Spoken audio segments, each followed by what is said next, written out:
वैकुंठ गुणानु वर्णने वैकुंठ गुणानु वर्णने आनंदस्य द्वैत गदाधर शिवासदि शिवो भक्तवृंदा हरे कृष्णा कृष्णा कृष्णा हरे हरे हरे राम राम राम हरे हरे हरे कृष्णा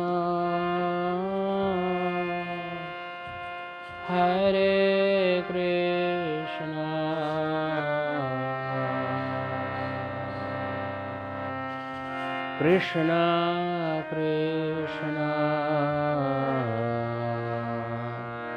हरे हरे हरे राम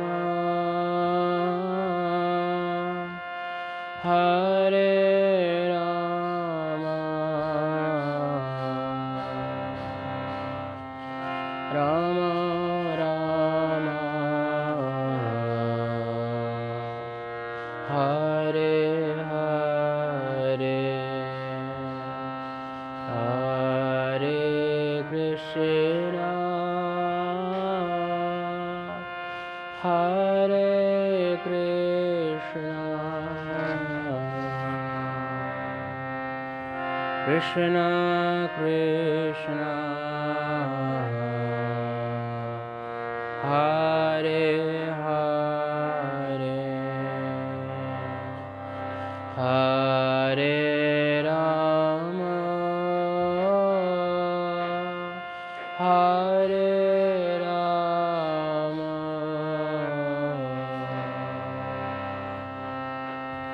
राम राम हरे हरे हरे कृष्णा हरे कृष्णा कृष्णा कृष्णा हरे हरे हरे राम हरे Ram Ram Ram Hare Hare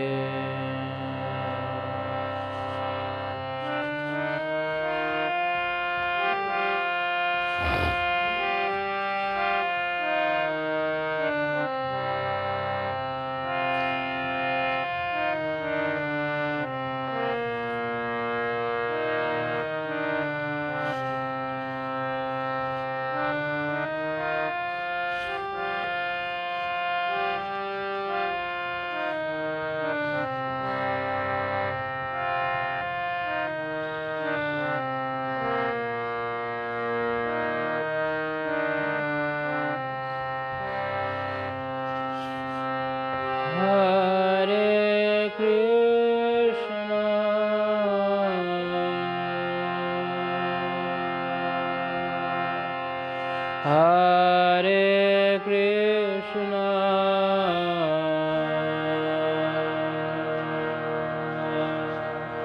Krishna Krishna Hare Hare Hare Rama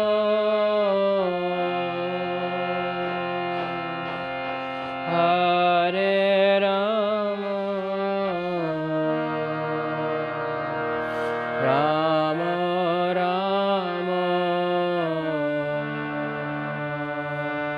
Hare Hare Hare Krishna Hare Krishna Krishna Krishna Hare Hare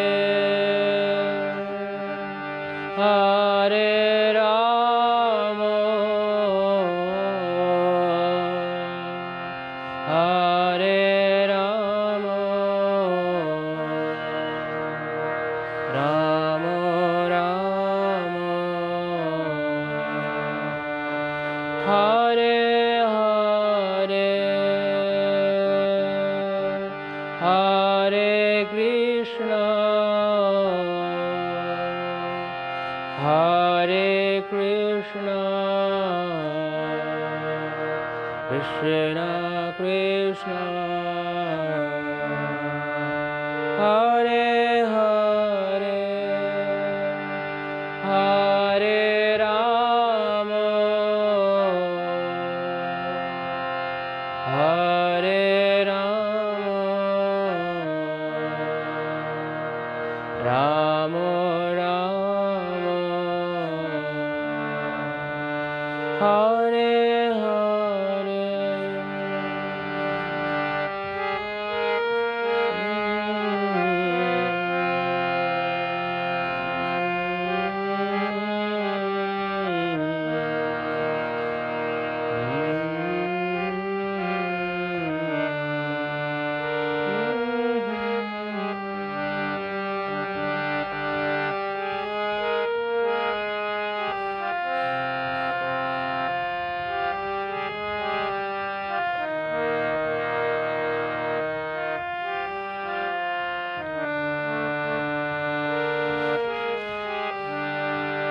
Hare Krishna,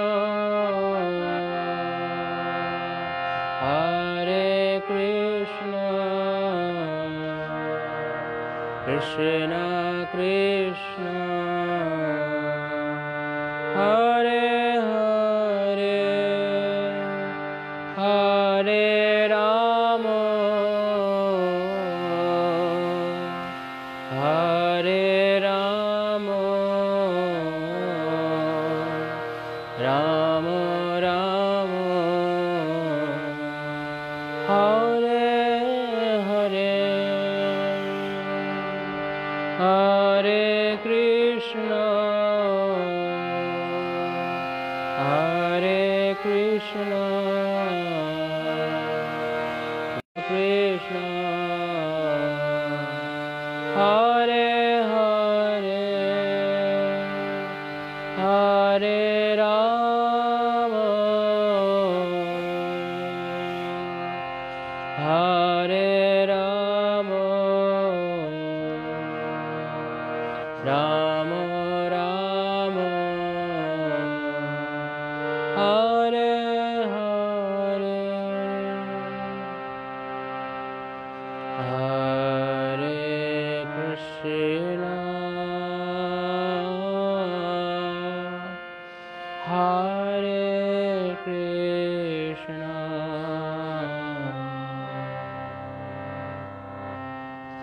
Krishna Krishna, Hare Hare, Hare Rama, Hare Rama, Rama Rama, Hare Hare, Hare Krishna, Hare Krishna, Krishna Krishna, Hare Hare, Hare Rama, Hare Rama, Rama Rama, Hare Hare.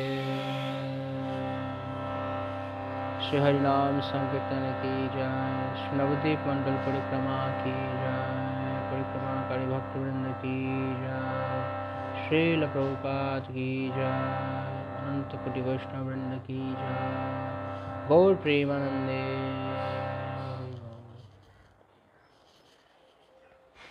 नमो विष्णुपादाय कृष्णपृष्ठाय भूतले श्रीमती जयपताका स्वामी। नमो आचार्यपादाय निताय कृपाप्रदायिने गौरकथामदाय नवोदान्ताय। नमो विष्णुपादाय कृष्णपृष्ठाय भूतले श्रीमती भक्तिवेदान्त स्वामी। नमस्ते सरस्वती देवे गौरवाणी प्रचारिणे निर्विशेष शून्यवादी पाश्चात्य देशतारिणे।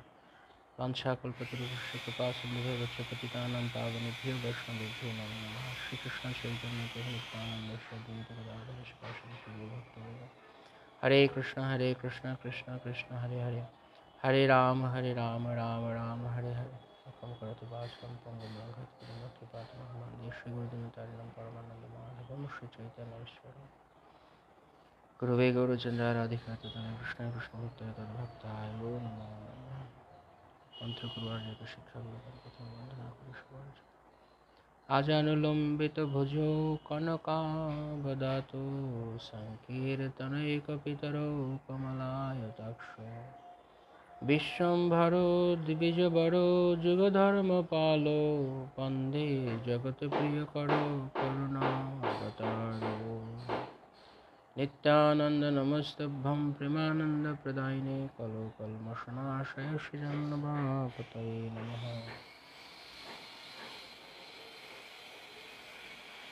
हरे कृष्ण। श्री नवद्वीप मंडल परिक्रमाয় অংশগ্রহণকারী ভক্তদেরকে স্বাগতম, সশ্রদ্ধ প্রণাম। আজকে আমরা পরিক্রমায় শ্রীকলদ্বীপে সমুদ্রগড়ে আমরা যাব। ধামেশ্বর মহাপ্রভু দর্শনের পর বৃদ্ধ মায়া এবং প্রৌরা শিব রয়েছেন, বৃদ্ধ শিব এবং প্রৌরা মায়া রয়েছেন, যেখানে ধামের ক্ষেত্রপাল বলা হয়।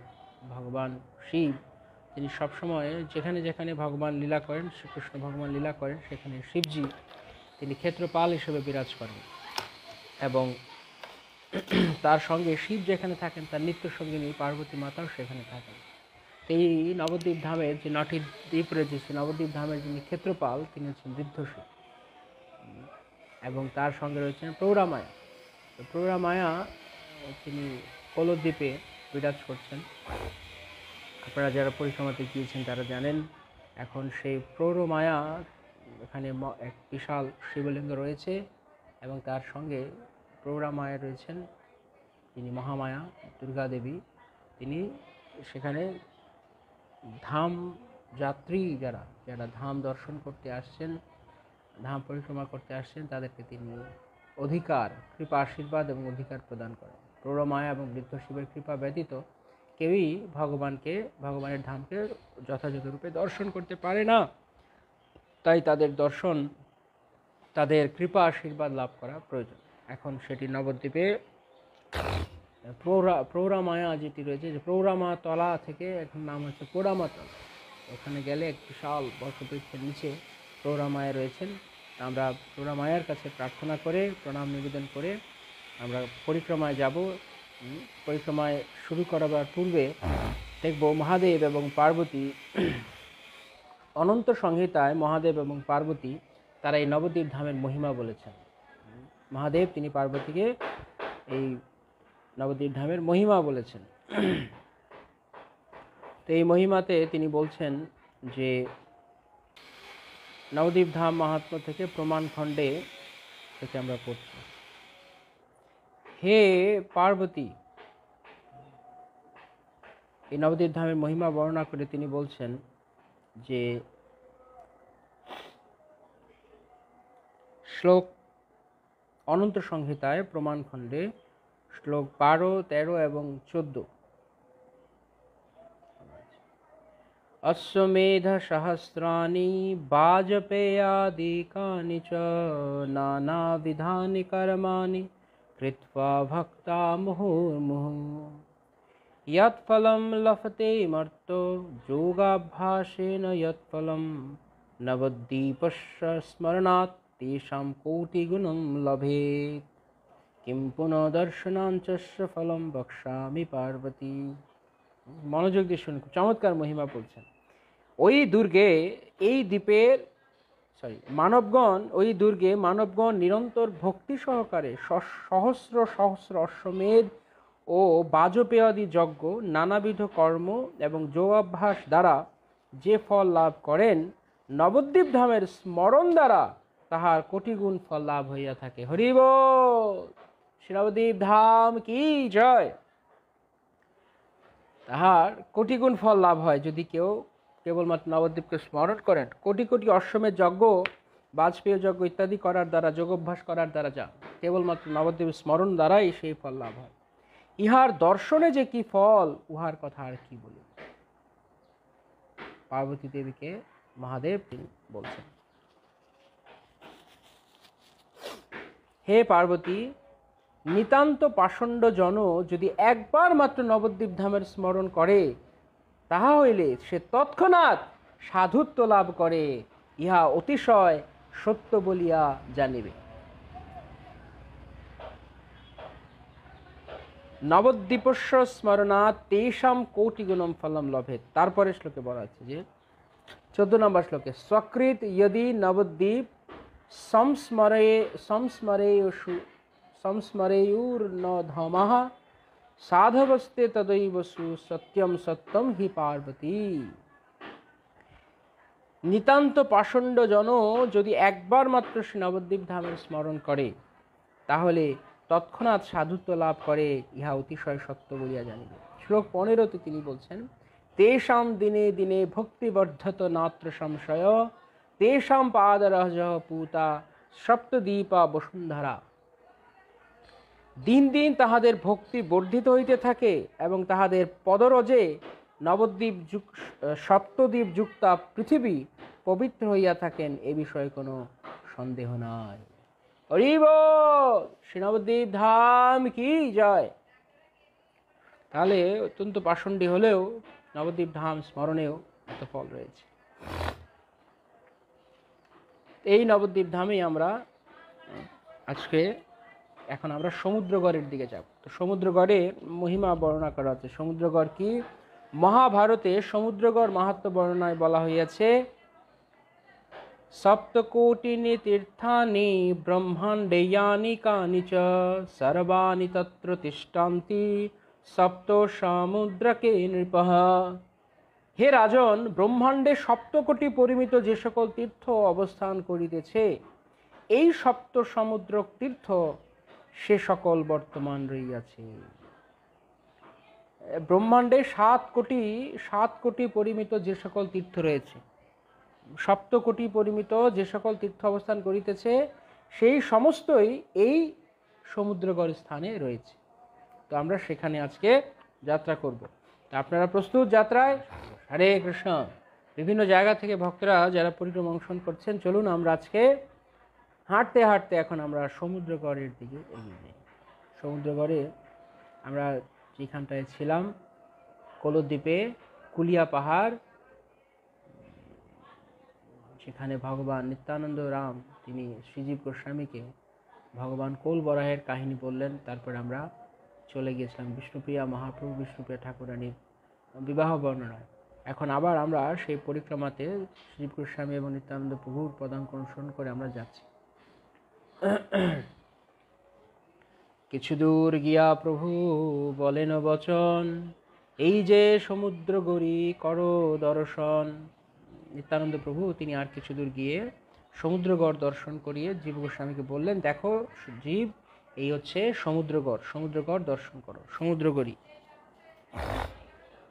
সাক্ষাৎ দ্বারকাপুরী শ্রী গঙ্গাসাগর, 2 তীর্থ আছে হেথা দেখো বিজ্ঞবর। এখানে দ্বারকাপুরী, সাক্ষাৎ দ্বারকাপুরী এবং গঙ্গাসাগর, 2টো তীর্থ একসঙ্গে অবস্থান করছে, গঙ্গাসাগর এবং দ্বারকা। সমুদ্র সেন রাজা ছিল এই স্থানে, বড় কৃষ্ণ ভক্ত কৃষ্ণ বিনা নাহি জানে। সমুদ্র সেন রাজা এক সময় এই জায়গাতে তিনি দাপর যুগে রাজত্ব করতেন, এই স্থানে যেখানে এখন সমুদ্রগড় রয়েছে। যবে ভীমসেন আইল নিজ সৈন্য লয়ে, ঘেরিল সমুদ্রগড়ি দিবঙ্গ দিগ্বিজয়ে। তো যখন অশ্বমেধ যজ্ঞ করছেন যুধিষ্ঠির মহারাজ, তিনি তার ভাইদেরকে পাঠিয়েছেন বিভিন্ন দিকে, যে তোমরা যাও সারা ভারতবর্ষ জয় করে এসো। অশ্বমেধ যজ্ঞ করতে গেলে সমস্ত রাজাদের বশ্যতা স্বীকার করতে হবে তার কাছে, যে অশ্বমেধ যজ্ঞ করছে। তো একজনকে এক দিকে পাঠিয়েছে। তো ভীমসেনকে পাঠিয়েছেন বঙ্গে উত্তর ভারতের পূর্ব দিকে, অর্থাৎ বঙ্গভূমিতে। তো ভীমসেন যখন এখানে এসছেন তখন তার সৈন্য সামন্ত নিয়ে তিনি এসছেন, এসে সারা সমুদ্রগড় তিনি ঘেরেছেন, মানে সবাইকে তিনি ঘিরে দিয়েছেন। তো সেই সময়ে সমুদ্রসেন রাজা তিনি ভাবলেন, রাজা জানে কৃষ্ণ এক পাণ্ডবের গতি, পাণ্ডব বিপদে পড়িলে আইসে যদুপতি। তো রাজা ভাবলেন যে যদি এমন হয় যে যেহেতু পাণ্ডবদের নাথ বা পাণ্ডবদের ত্রাতা, পাণ্ডবদের উদ্ধারকর্তা হচ্ছে কৃষ্ণ, তাই যদি আমি পাণ্ডবদেরকে গ্রেপ্তার করতে পারি, পাণ্ডবদেরকে যদি আমি বিপদে ফেলতে পারি, তাহলে নিশ্চয়ই কৃষ্ণ আসবে।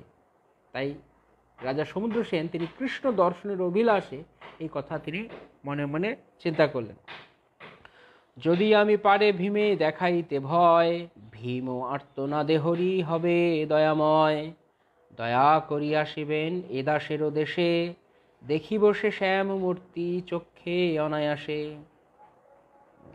রাজা সমুদ্রসেন তিনি ভাবছেন কি, যে যদি আমি ভীমকে ভয় দেখাতে পারি তাহলে নিশ্চয়ই ভীমকে উদ্ধার করার জন্য হলেও কৃষ্ণ তিনি আসবেন, ভীমকে উদ্ধার করা, যেহেতু তিনি পাণ্ডবদের উদ্ধারকর্তা।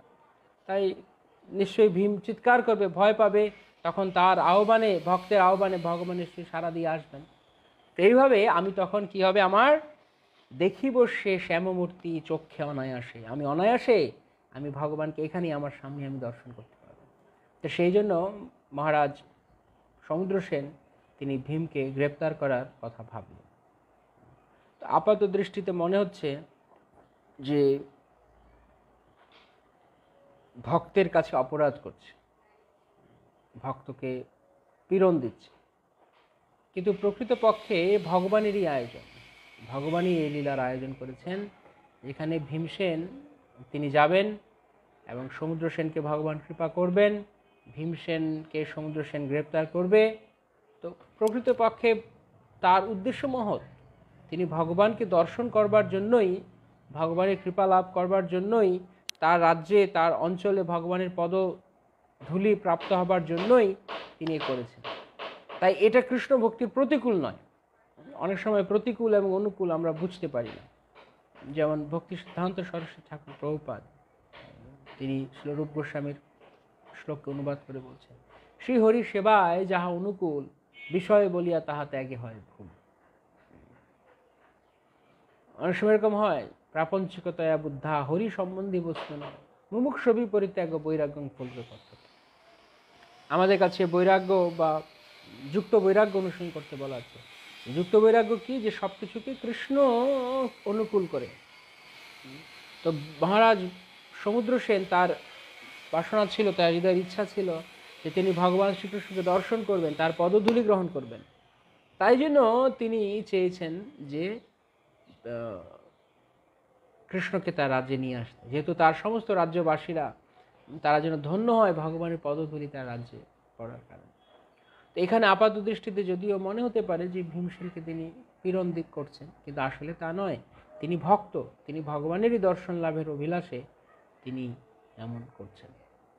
তাই এই সূক্ষ্ম বিচার রয়েছে।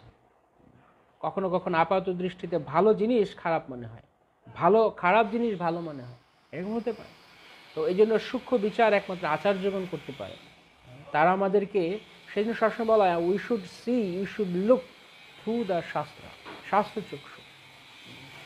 আচার্যগণ কি বলছেন, শাস্ত্রগণ কি বলছেন, তার মধ্য দিয়ে, আমার নিজের মন গড়া কথায় চলবে না, এমনকি ভোটাভুটি দিয়েও চলবে না। এখানে ডেমোক্রেসি আছে, ও দর্শকরে ভগবান ভূত হয়ে গেল, তাও চলবে না। আচার্য কি বলছে, শাস্ত্র কি বলছে, তা আমাকে মেনে চলতে হবে। যেমন আমরা দেখি যে যখন মহাভারতে কাহিনী রয়েছে একলব্য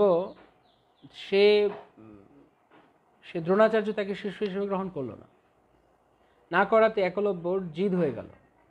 সে গুরুর মূর্তি নির্মাণ করলো, একা একা অস্ত্র চালনা শিখল এবং বিশাল বড় ধনুর্ধর হয়ে গেল।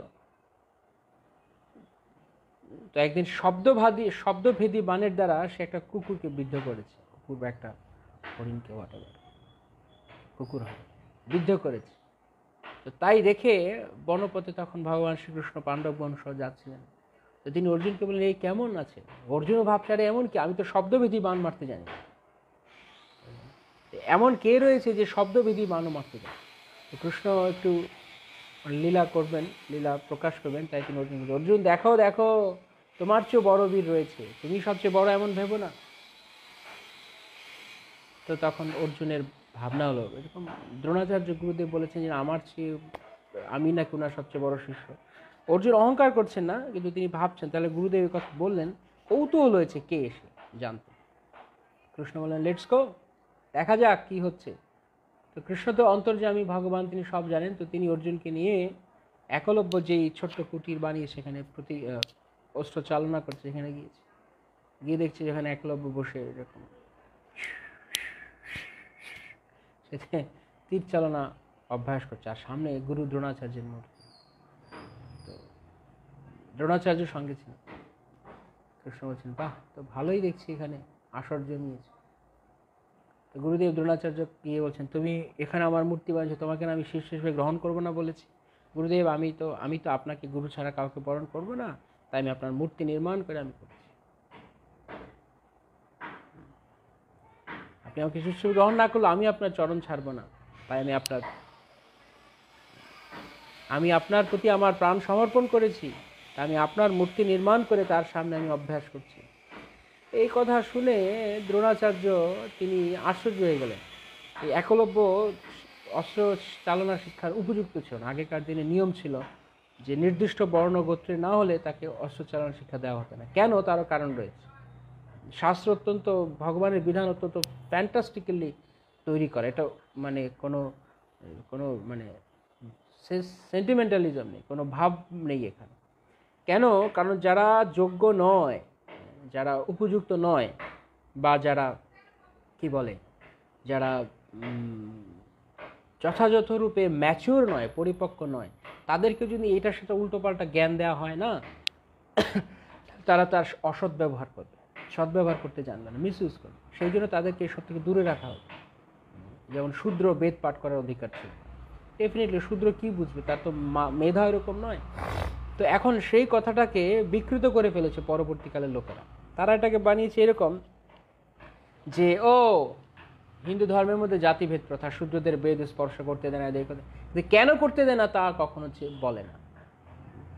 যেগুলো সমস্ত তথাকথিত যারা হিন্দুত্ববাদী, সম সবাইকে সমান করে দেবে সেরকম গল্প যারা বুলি, যারা আওড়ায়, তারা বলে সমস্ত জাতপাত ভেদ প্রথা এসব দূরে থাকতে হবে।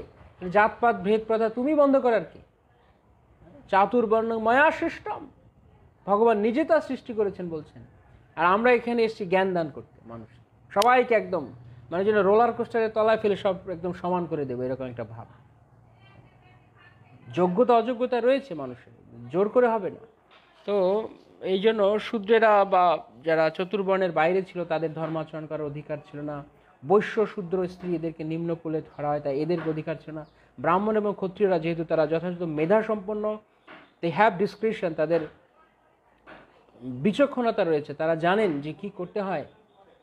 তাই যেমন আপনি একটা একটা একটা যার তার হাতে যদি আপনি একটা ছুরি তুলে দেন, সে কি করবে? সে ছুরি দিয়ে খারাপ কাজও করতে পারে, কাউকে মেরে ফেলতে পারে। তাই যে ছুরির সদ্ব্যবহার জানে তার হাতেই ছুরি দেওয়া উচিত, যার তার হাতে ছুরি দেওয়া উচিত নয়। ঠিক একই রকমভাবে এটাকে বলে ন্যায়। তো যেমন প্লেটো, দার্শনিক প্লেটো তার আইডিয়াল স্টেট ধারণায় বলেছেন যে আইডিয়াল স্টেট মানে কি, ওখানে বলা আছে হোয়াট ইজ জাস্টিস। জাস্টিসকে প্লেটো তর্ক করছে আর কি, মানে কনভারসেশনের মধ্যে এগিয়ে আসছে যে জাস্টিসকে, ন্যায় কি। তো এক পর্যায়ে বলা হচ্ছে যে যা চায় তাকে তাই দেয়া ন্যায়। এরা আজকালকার দিনে মানুষের কথা। তথাকথিত যে এই সমস্ত গণতন্ত্রবাদী লোকেরা আছে, গণতন্ত্র প্রভুপাদ বলছে ডেমোক্রেসি ইজ ডেমনক্রেসি। সমস্ত ননসেন্সগুলো কত একটা ননসেন্সকে মন্ত্রী হিসাবে, chief minister, prime minister, president হিসেবে সিলেক্ট করছে, কারণ তার যথাযথ বুদ্ধি নেই, তাই দেশের সরকার প্রধান করে তাকে বানাচ্ছে। তো যেহেতু যতক্ষণ পর্যন্ত জনগণ না কৃষ্ণ ভক্ত হবে, জনগণ না যথাযথ বুদ্ধিমান হবে, ততক্ষণ পর্যন্ত সে একজন বুদ্ধিমান লোককে ইলেক্ট করতে জানবে না। তো ওইখানে বলা আছে যে ন্যায় বিচার কি, এখন যেরকম লোকেরা বলে যে ন্যায় এর প্রতি অন্যায় করা হচ্ছে, মানে যে যা করতে চাচ্ছে তাই করতে দাও, যে উগ্র পশু বন্য পশুর মতো চলছে তাকে পশুর মতো চলতে দাও, এটাই ন্যায়। যে যা করছে আমরা স্বাধীন, এরকম একটা ভাব, এটা হচ্ছে ন্যায়। এগুলো হচ্ছে মূর্খের দর্শন। সব সময় ঊর্ধ্বতন কর্তৃপক্ষ যারা যোগ্য, যারা বুদ্ধিমান, তাদের অধীনে থাকতে হয়। কখনো নিজের বাহাদুরি করে একা একা বেশি বোঝা উচিত নয়। না, স্বাধীনভাবে যে যা করছি করতে দাও। ইভেন আমাদের সোসাইটিতেও আমরা অনেক সময় এরকম ভাবি, না না ভক্তরা যে যা করতে চাইছে করুক না, মনের ইচ্ছা থেকে করছে, অনুপ্রেরণা থেকে, যে যা করতে চাইছে তাকে একটা চেক অ্যান্ড ব্যালেন্স থাকতে হবে। সব কিছু চেক অ্যান্ড ব্যালেন্স থাকতে হবে। চেক অ্যান্ড ব্যালেন্স হচ্ছে আমেরিকার যে প্রেসিডেন্সিয়াল যেই ইলেকশন হয় সেখানে এমনভাবে আমেরিকান এই সিস্টেমটাকে, গভর্নমেন্ট সিস্টেমটাকে বানানো, চেক অ্যান্ড ব্যালেন্স আছে যে প্রেসিডেন্ট যা খুশি তা চাইলেও করতে পারবে না, আবার তাকে মানে সার্বভৌম ক্ষমতাও দেওয়া হয়েছে, এটা চেক ব্যালেন্স করা হয়েছে। তো এরকমভাবে সব জায়গাতে ব্রাহ্মণ এবং ক্ষত্রিয়রা তারা সমাজকে দেখবেন, ব্রাহ্মণেরা উপদেশ দেবেন, ক্ষত্রিয়রা এক্সিকিউট করবেন, তা নির্বাহ করবেন, বৈশ্যেরা উৎপাদন করবে, শূদ্রেরা সবার সেবা করবে, ব্যাস হারমোনিয়াস চমৎকার একটা ছন্দময় একটা সমাজ ব্যবস্থা গঠিত। কিন্তু এখন তা নয়, এখন হচ্ছে শূদ্রকে রাজা বানিয়ে দাও, যার যোগ্যতা রয়েছে সে গিয়ে কুলিগিরি করুক, আর যে যোগ্যতা নেই সে কেবল শুধুমাত্র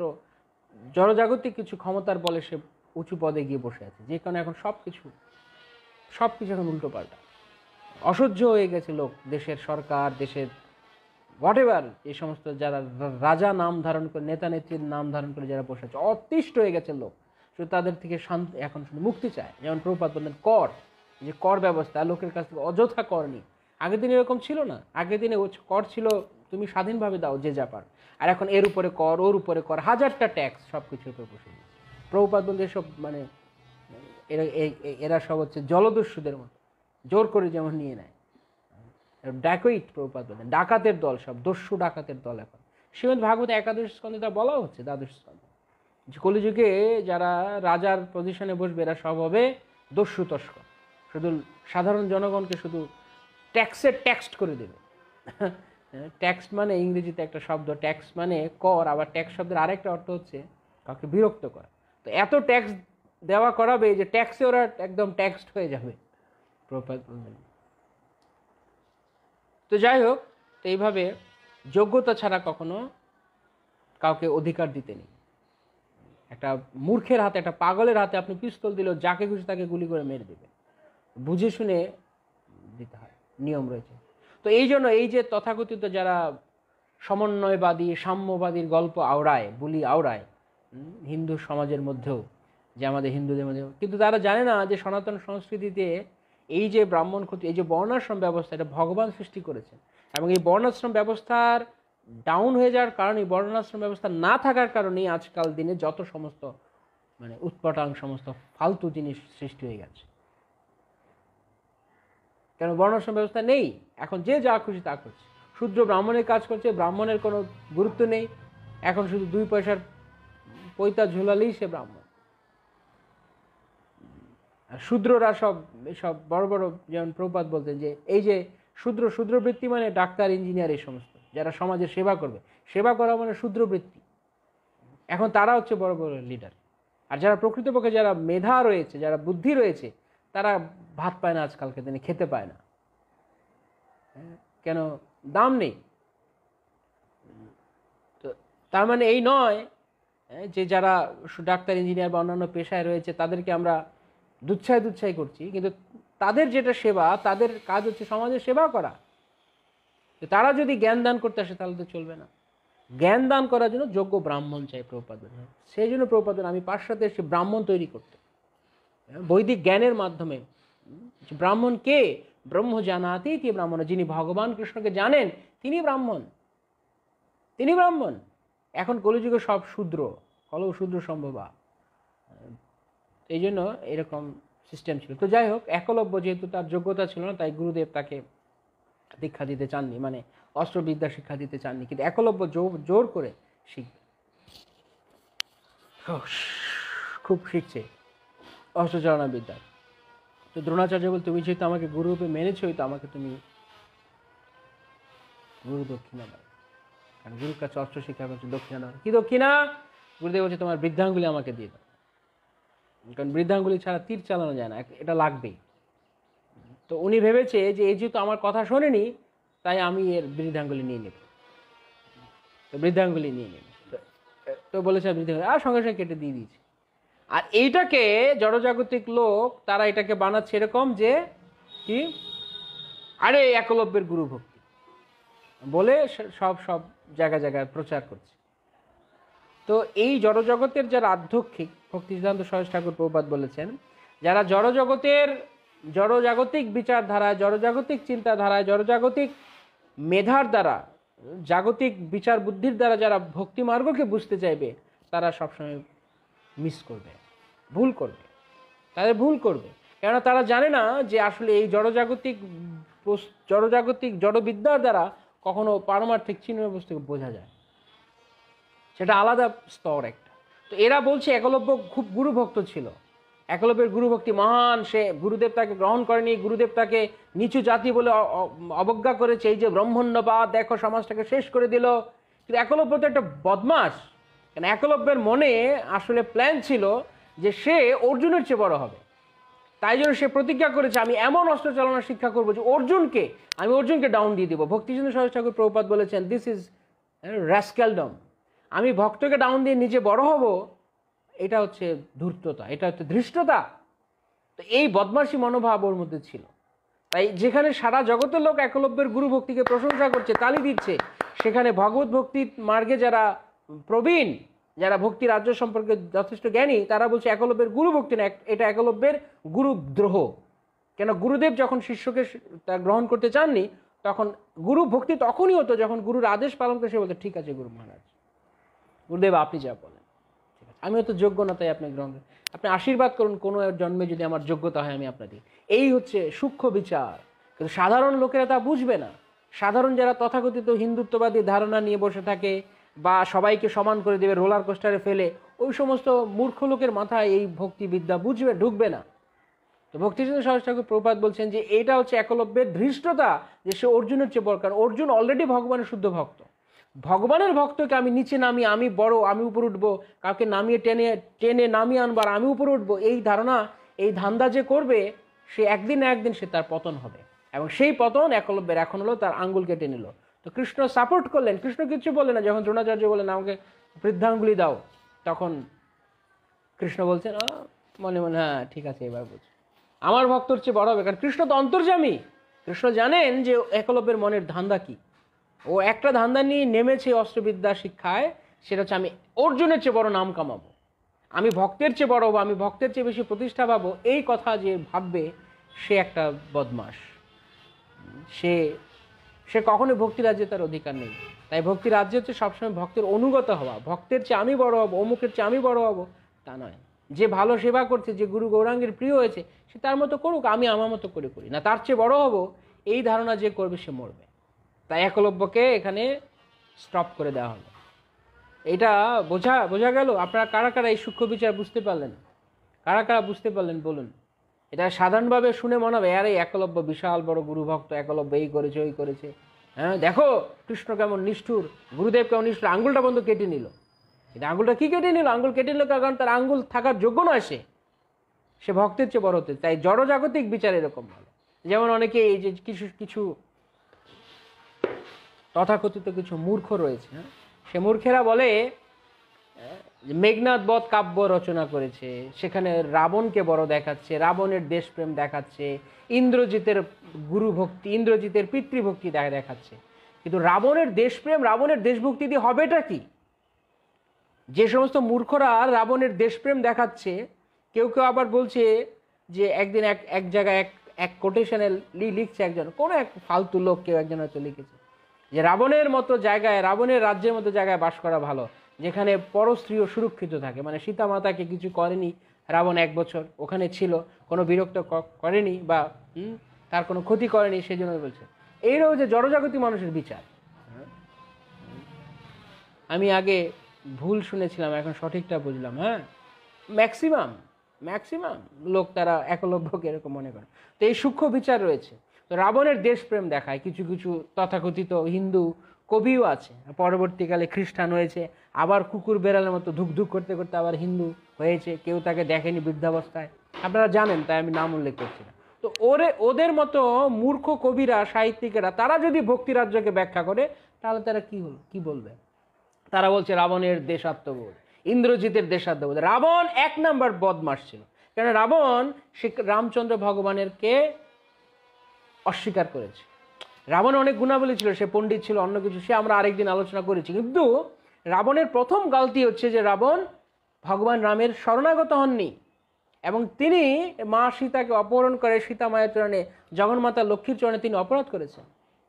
তো যে গোড়াতেই গলদ, যে তাকে বিভীষণ বারবার বুঝিয়েছে, ইভেন কুম্ভকর্ণ বলেছে যে সময় থাকতে তুমি এখনো দাদা রামচন্দ্রের শরণে আসো, অনেকেই বুঝিয়েছে, কিন্তু না, সাধুজনেরা বললেও সে শরণে আসেনি।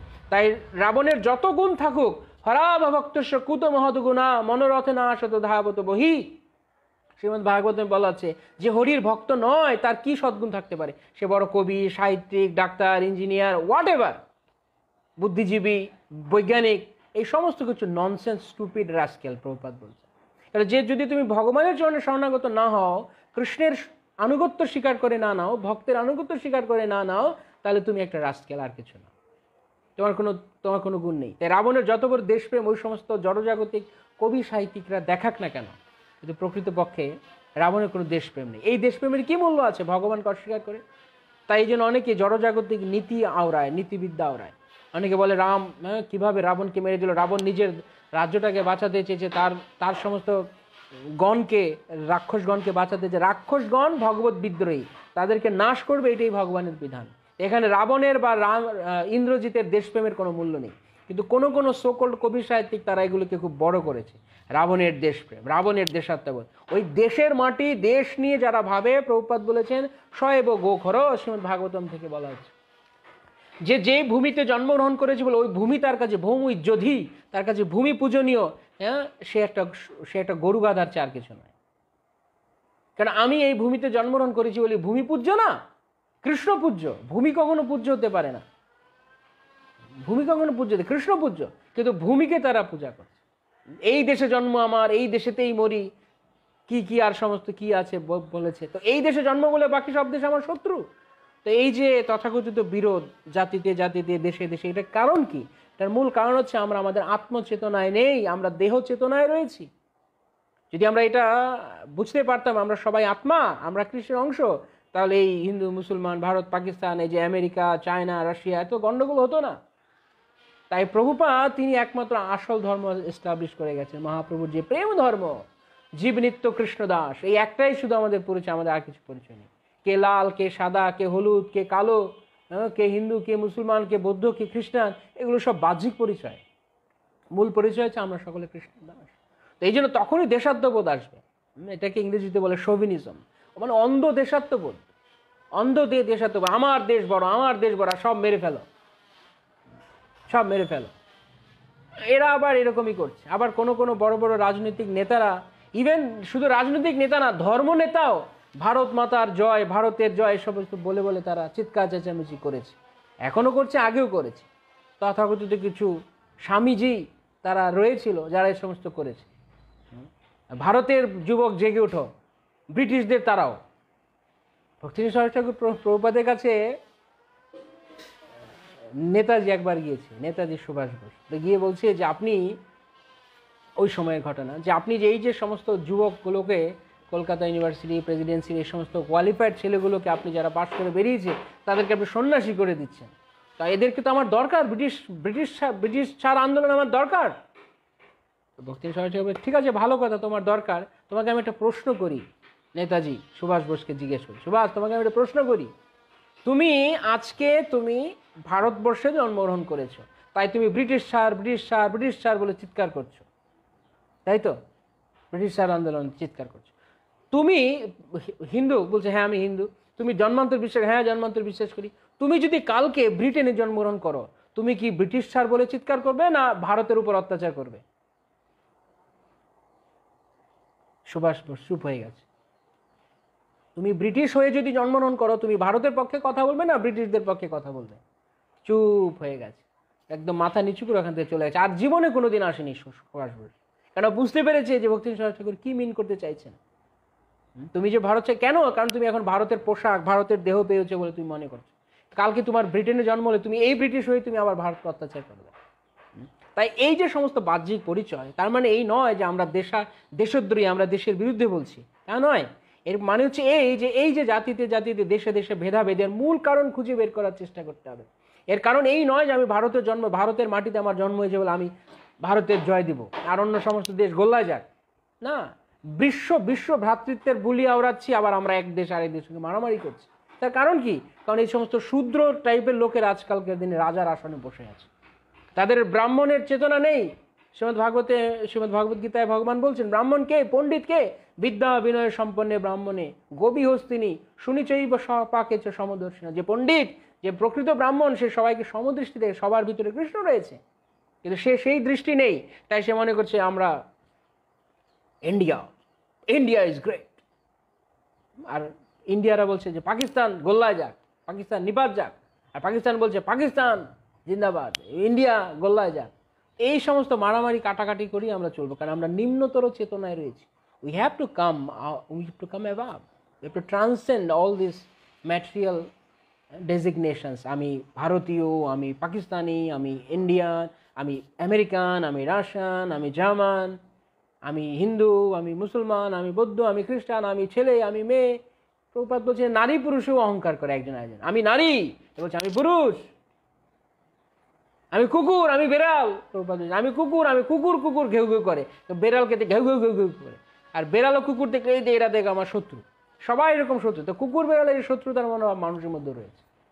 তাই এই জড়জাগতিক বিচার দিয়ে আপনি কখনো ভক্তি রাজ্যকে বুঝতে পারবেন, অনেক কঠিন রয়েছে। তাই একলব্যের ঘটনা যেরকম আমরা দেখছি, বোঝা যাবে না একলব্যকে সাধারণভাবে মনে হবে ওই জন্য গুরুভক্ত। আসলে সে কি? সে গুরুভক্ত না, সে গুরুদ্রোহী। কারণ গুরুদেব তাকে বলছে তুমি যোগ্য নও শিক্ষা গ্রহণ করবা, ঠিক আছে। আনুগত্য, ঊর্ধ্বতন কর্তৃপক্ষের নির্দেশ পালন হচ্ছে ভক্তি, নিজে বাহাদুরি করা ভক্তি নয়। কি বললাম ভালো করে মনে রাখতে হবে, ঊর্ধ্বতন কর্তৃপক্ষ যা বলছে, আমার গুরুগণ যা বলছেন তা পালন করার নাম ভক্তি। আমি বাহাদুরি করা ভক্তি নয়, আমি নিজে বেশি বুঝে গেলাম, আমি বেশি করে দিলাম, এটা ভক্তি নয়, এটা অহংকারের লক্ষণ। সে বোঝাচ্ছে যে আমি খুব বেশি বুঝি, নিজেকে ফোকাস করতে চাইছি। অনেকে বলছে হয়তো গুরুদেব জানে শিষ্যের কি মনোভাব, হয়তো বলছে না তুমি এই সেবা করো, বলছে না গুরুদেব আমি ওই সেবা করতে চাই, কারণ ওই সেবায় গেলে আমার বেশি নাম দাম হবে। গুরুদেব না তুমি এটাই করো। গুরুদেব আপনি জানেন আমি ওই সেবায় গেলে আরো ভালো করতে পারবো। তার মানে কি? আসলে সেবা ভালো করা না, গুরুর কথা পালন করা ভক্তি, গুরুর উপরে গুরুগিরি করা ভক্তি নয়। তো এইভাবে এসব জড়জাগতিক বিচার বুদ্ধিতে বুঝবে না। এই যে কথা আমরা আলোচনা করলাম, এই সাধারণ মানে মোটা মাথার লোক এই কথা শুনলে এসব বুঝতে পারবে না। তাই প্রভুপাদ বলতেন, if you want to understand Krishna consciousness, your brain has to be finer than the finest. অত্যন্ত সূক্ষ্ম হতে হবে মস্তিষ্ক যদি কৃষ্ণ ভাবনায় বুঝতে হয়। সূক্ষ্ম চুলচেরা বিচার রয়েছে, এটা গদবাধা কতগুলো ভেড়ার পালের মতো ছুটলেই শুধু হবে না, যে যা বলছে তাই শোনো না। এই জন্য প্রভুপাদ কখনো আমাদের পলিটিক্যাল ইনভলভমেন্টকে অ্যাকসেপ্ট করেন। অনেকে আছে যে এই যে যেমন রাম মন্দির হলো, ইয়ে হলো, হ্যাঁ হতে থাক, ওটা পলিটিক্যাল ব্যাপার, ওটা হতে থাক ওদের মতো। কিন্তু ভক্তরাও দেখিয়ে নিয়ে অনেক সময় চিৎকার চেঁচামেচি হাউকা করছে, বাপ রে বাপ, মানে রাম ভক্তি তার একদম উতলে পড়ছে। সারাদিন রামের নাম দুবার জপও করে না, আর এখন রাম মন্দির হচ্ছে না বলে সে চিৎকার করছে। এই সমস্ত দলাদলিতে আমরা নেই, প্রভুপাদ বলেছেন। আমরা কোনো পলিটিক্সে নেই, এটা তাদের কাজ। রাম মন্দির করবে কি করবে না, হোয়াট এভার, তাদের কাজ। কিন্তু ভক্তরা শুধু কৃষ্ণকে নিয়ে, রামচন্দ্রের সেবা নিয়ে, রামচন্দ্রের ভক্তি নিয়ে ব্যস্ত থাকবে। শুধু রাম মন্দির করা মানেই অনেক কিছু নয়। রাম মন্দির করলাম ভালো কথা, বর্তমান সরকার করছে, তার জন্য তারা বাধাই, আমরা তাদেরকে ধন্যবাদ দিই। কিন্তু তার মানে এই নয় যে আমরা তাকে অ্যাক্টিভ পার্টিসিপেট করব, কারণ আমাদের প্রভুপাদ আমাদের তার শিক্ষা দেন। কারো ভালো লাগতে পারে এই কথা, কারো নাও লাগতে পারে, ইটস আপ টু ইউ। অনেক হিন্দুরা ভাববে যে আমি হিন্দু বিরোধী কথা বলছি, এটা হিন্দু বিরোধী কথা নয়, এটা শুধু উগ্রতা হবে যে আমি প্রকৃত ফিলোসফি না বুঝে এগুলোতে ইনভলভ হওয়া আমাদের কাজ নয়। এটা যে যা করছে করুন, আপনি রামের ভক্তি করুন, তারা রামের মন্দির বানাচ্ছে, আপনি ওখানে গিয়ে পুজো করুন, ওখানে বানানো হোক, আপনি গিয়ে পুজো করবেন, ঠিক আছে। কিন্তু ওইখানে এসব মারামারি কাটাকাটি এসব কাজ আমাদের নয়। আমরা কেবল রামচন্দ্রের মহিমা প্রচার করতে চাই। তো এইভাবে সূক্ষ্ম বিচার রয়েছে, এটা সাধারণ লোকেরা বুঝতে পারবে না। তাই আচার্যগণের অনুগত হয়ে শাস্ত্র বাক্যর মধ্য দিয়ে বুঝতে হবে।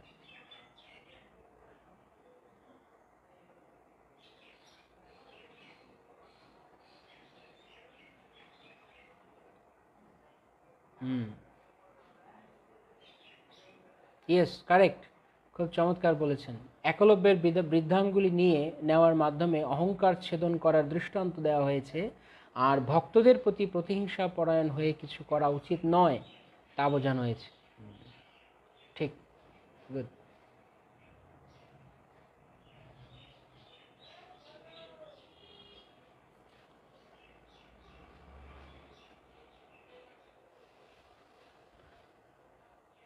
গুরুদেবের কথা না মেনে তাকে অন্তরে গুরুরূপে দর্শন করে তার আনুগত্য থেকেছে, তার উচিত ছিল গুরুকে মন থেকে বাদ দেওয়া।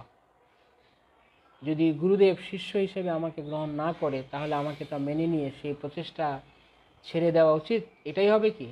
কথাটা বোঝার চেষ্টা করতে হবে। মনোভাব দেখুন, উপদেশামৃতের মধ্যে আমরা আলোচনা করেছি, everything depends on the attitude, everything depends on attitude. Eklavya এখানে কি মনোভাবে গুরুকে গ্রহণ করেছে? যখন আপনি দেখছেন একলব্য তো মনে মনে গুরুকে গ্রহণ করেছে, একলব্য তো গুরুর মূর্তি নির্মাণ করে রেখেছে, গুরুকেই তো সে রেখেছে, গুরুকে বাদ দেয়নি। সে আপাত দৃষ্টিতে সে গুরুকে ত্যাগ করেনি, কিন্তু প্রকৃতপক্ষে সে গুরুকে ত্যাগ করেছে যখনই সে গুরুর নির্দেশকে অমান্য করেছে যে আমি তোমাকে শিষ্য করব না। তো সেই সময় তার উচিত ছিল গুরুদেব কেন আমাকে শিষ্যরূপে গ্রহণ করবে না তার যোগ্যতা অর্জন করা। আমার ভিতরে নিশ্চয়ই কলুষতা রয়েছে, কারণ আমার ভিতরে ধান্দা হচ্ছে আমি অর্জুনের চেয়ে বড় হব। এই মনোভাব, এই বিচারটুকু একলব্য নিয়ে আসতে পারেনি। সে ভেবেছে না গুরুদেব আমাকে গ্রহণ না করলেও আমি দেখিয়ে দেব। ভক্তি সিদ্ধান্ত সরস্বতী ঠাকুর প্রভুপাদ এই প্রসঙ্গে তিনি বলেছেন যে কেউ যদি মনে করে আমি দেখিয়ে দেব, এই ধারণাটা, এই মনোভাবটা হচ্ছে খুব খারাপ ভক্তি জীবনে, যে আমি দেখিয়ে দিব করে, আমার ঊর্ধ্বতন কর্তৃপক্ষ আমাকে স্বীকার করলো না তা আমিও করে দেখিয়ে দিব। এটা অনেক জায়গাতে এই প্রবণতা রয়েছে, ইভেন ইসকনের মধ্যে, আমাদের সংস্থার মধ্যে অনেক জায়গাতে রয়েছে।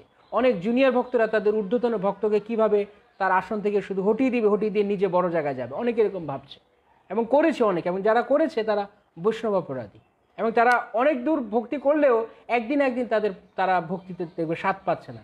শুধু বাইরে অনেক পোস্ট পাস থাকবে, অনেক শো অফ থাকবে, কিন্তু ভেতরে ভক্তি নেই, কারণ ঊর্ধ্বতন কোনো বৈষ্ণবের জন্য সে অলরেডি অপরাধ করে বসে আছে। একলব্য এখানে বৈষ্ণব অপরাধ করছে। বৈষ্ণব অপরাধী কখনো শিষ্য হতে পারে না। সে কিভাবে গুরু দ্রোণাচার্যের শিষ্য হবে? সে তো অলরেডি বৈষ্ণব অপরাধ করে বসে আছে অর্জুনের কাছে, কারণ অর্জুনের মতো মহাভক্তের কাছে সে মনে করছে আমি অর্জুন চেয়ে বড় হবো। এখানে বোঝার চেষ্টা করতে হবে ভালো করে, সূক্ষ্ম বিচার। আমি আগেই বলছি এই সূক্ষ্ম বিচার। হ্যাঁ, এই জন্য প্রভুপাদ বলতেন আমার অনুসারের জন্য ভালো দুধ খায় প্রতিদিন, খাঁটি দুধ খায়, তাহলে মাথা খুলবে, ভালো বিচার করতে পারবে। এবং শাস্ত্র অনুগত, এটা বাহ্যিক, মূলত শাস্ত্র অনুগত আচার। যে এই জন্য তো বলা যায় যাহ ভাগবত পরগিয়া ভাগবত স্থানে, একান্ত আশ্রয় করো চৈতন্য চরণে। নিজে নিজে ওস্তাদি করতে যেও না, ভাগবত পড়ে সিদ্ধান্ত আনতে যেও না। ভাগবত ভালো করে পড়ো, আচার্যের কাছে গিয়ে, যোগ্য ভক্তের কাছে গিয়ে, যে তোমাকে বুঝিয়ে দিতে পারবে। নয়তো উল্টো পাল্টা আমি পড়ে যাবো লাইনে লাইনে, আমি ভুল বুঝবো। সে কিছুদিন আগে একজন বলছে যে পৃথু মহারাজ তিনি তার সমস্ত ফ্যামিলি ছেড়ে দিয়ে তিনি বনে চলে গেছেন, তার সমস্ত দায় দায়িত্ব তিনি পরিত্যাগ করেছেন, করে চলে গেছেন। তো উনি বলছেন আমিও কি আমার সংসার ছেড়ে দিয়ে চলে যেতে পারি না, যেহেতু পৃথু মহারাজ গিয়েছেন?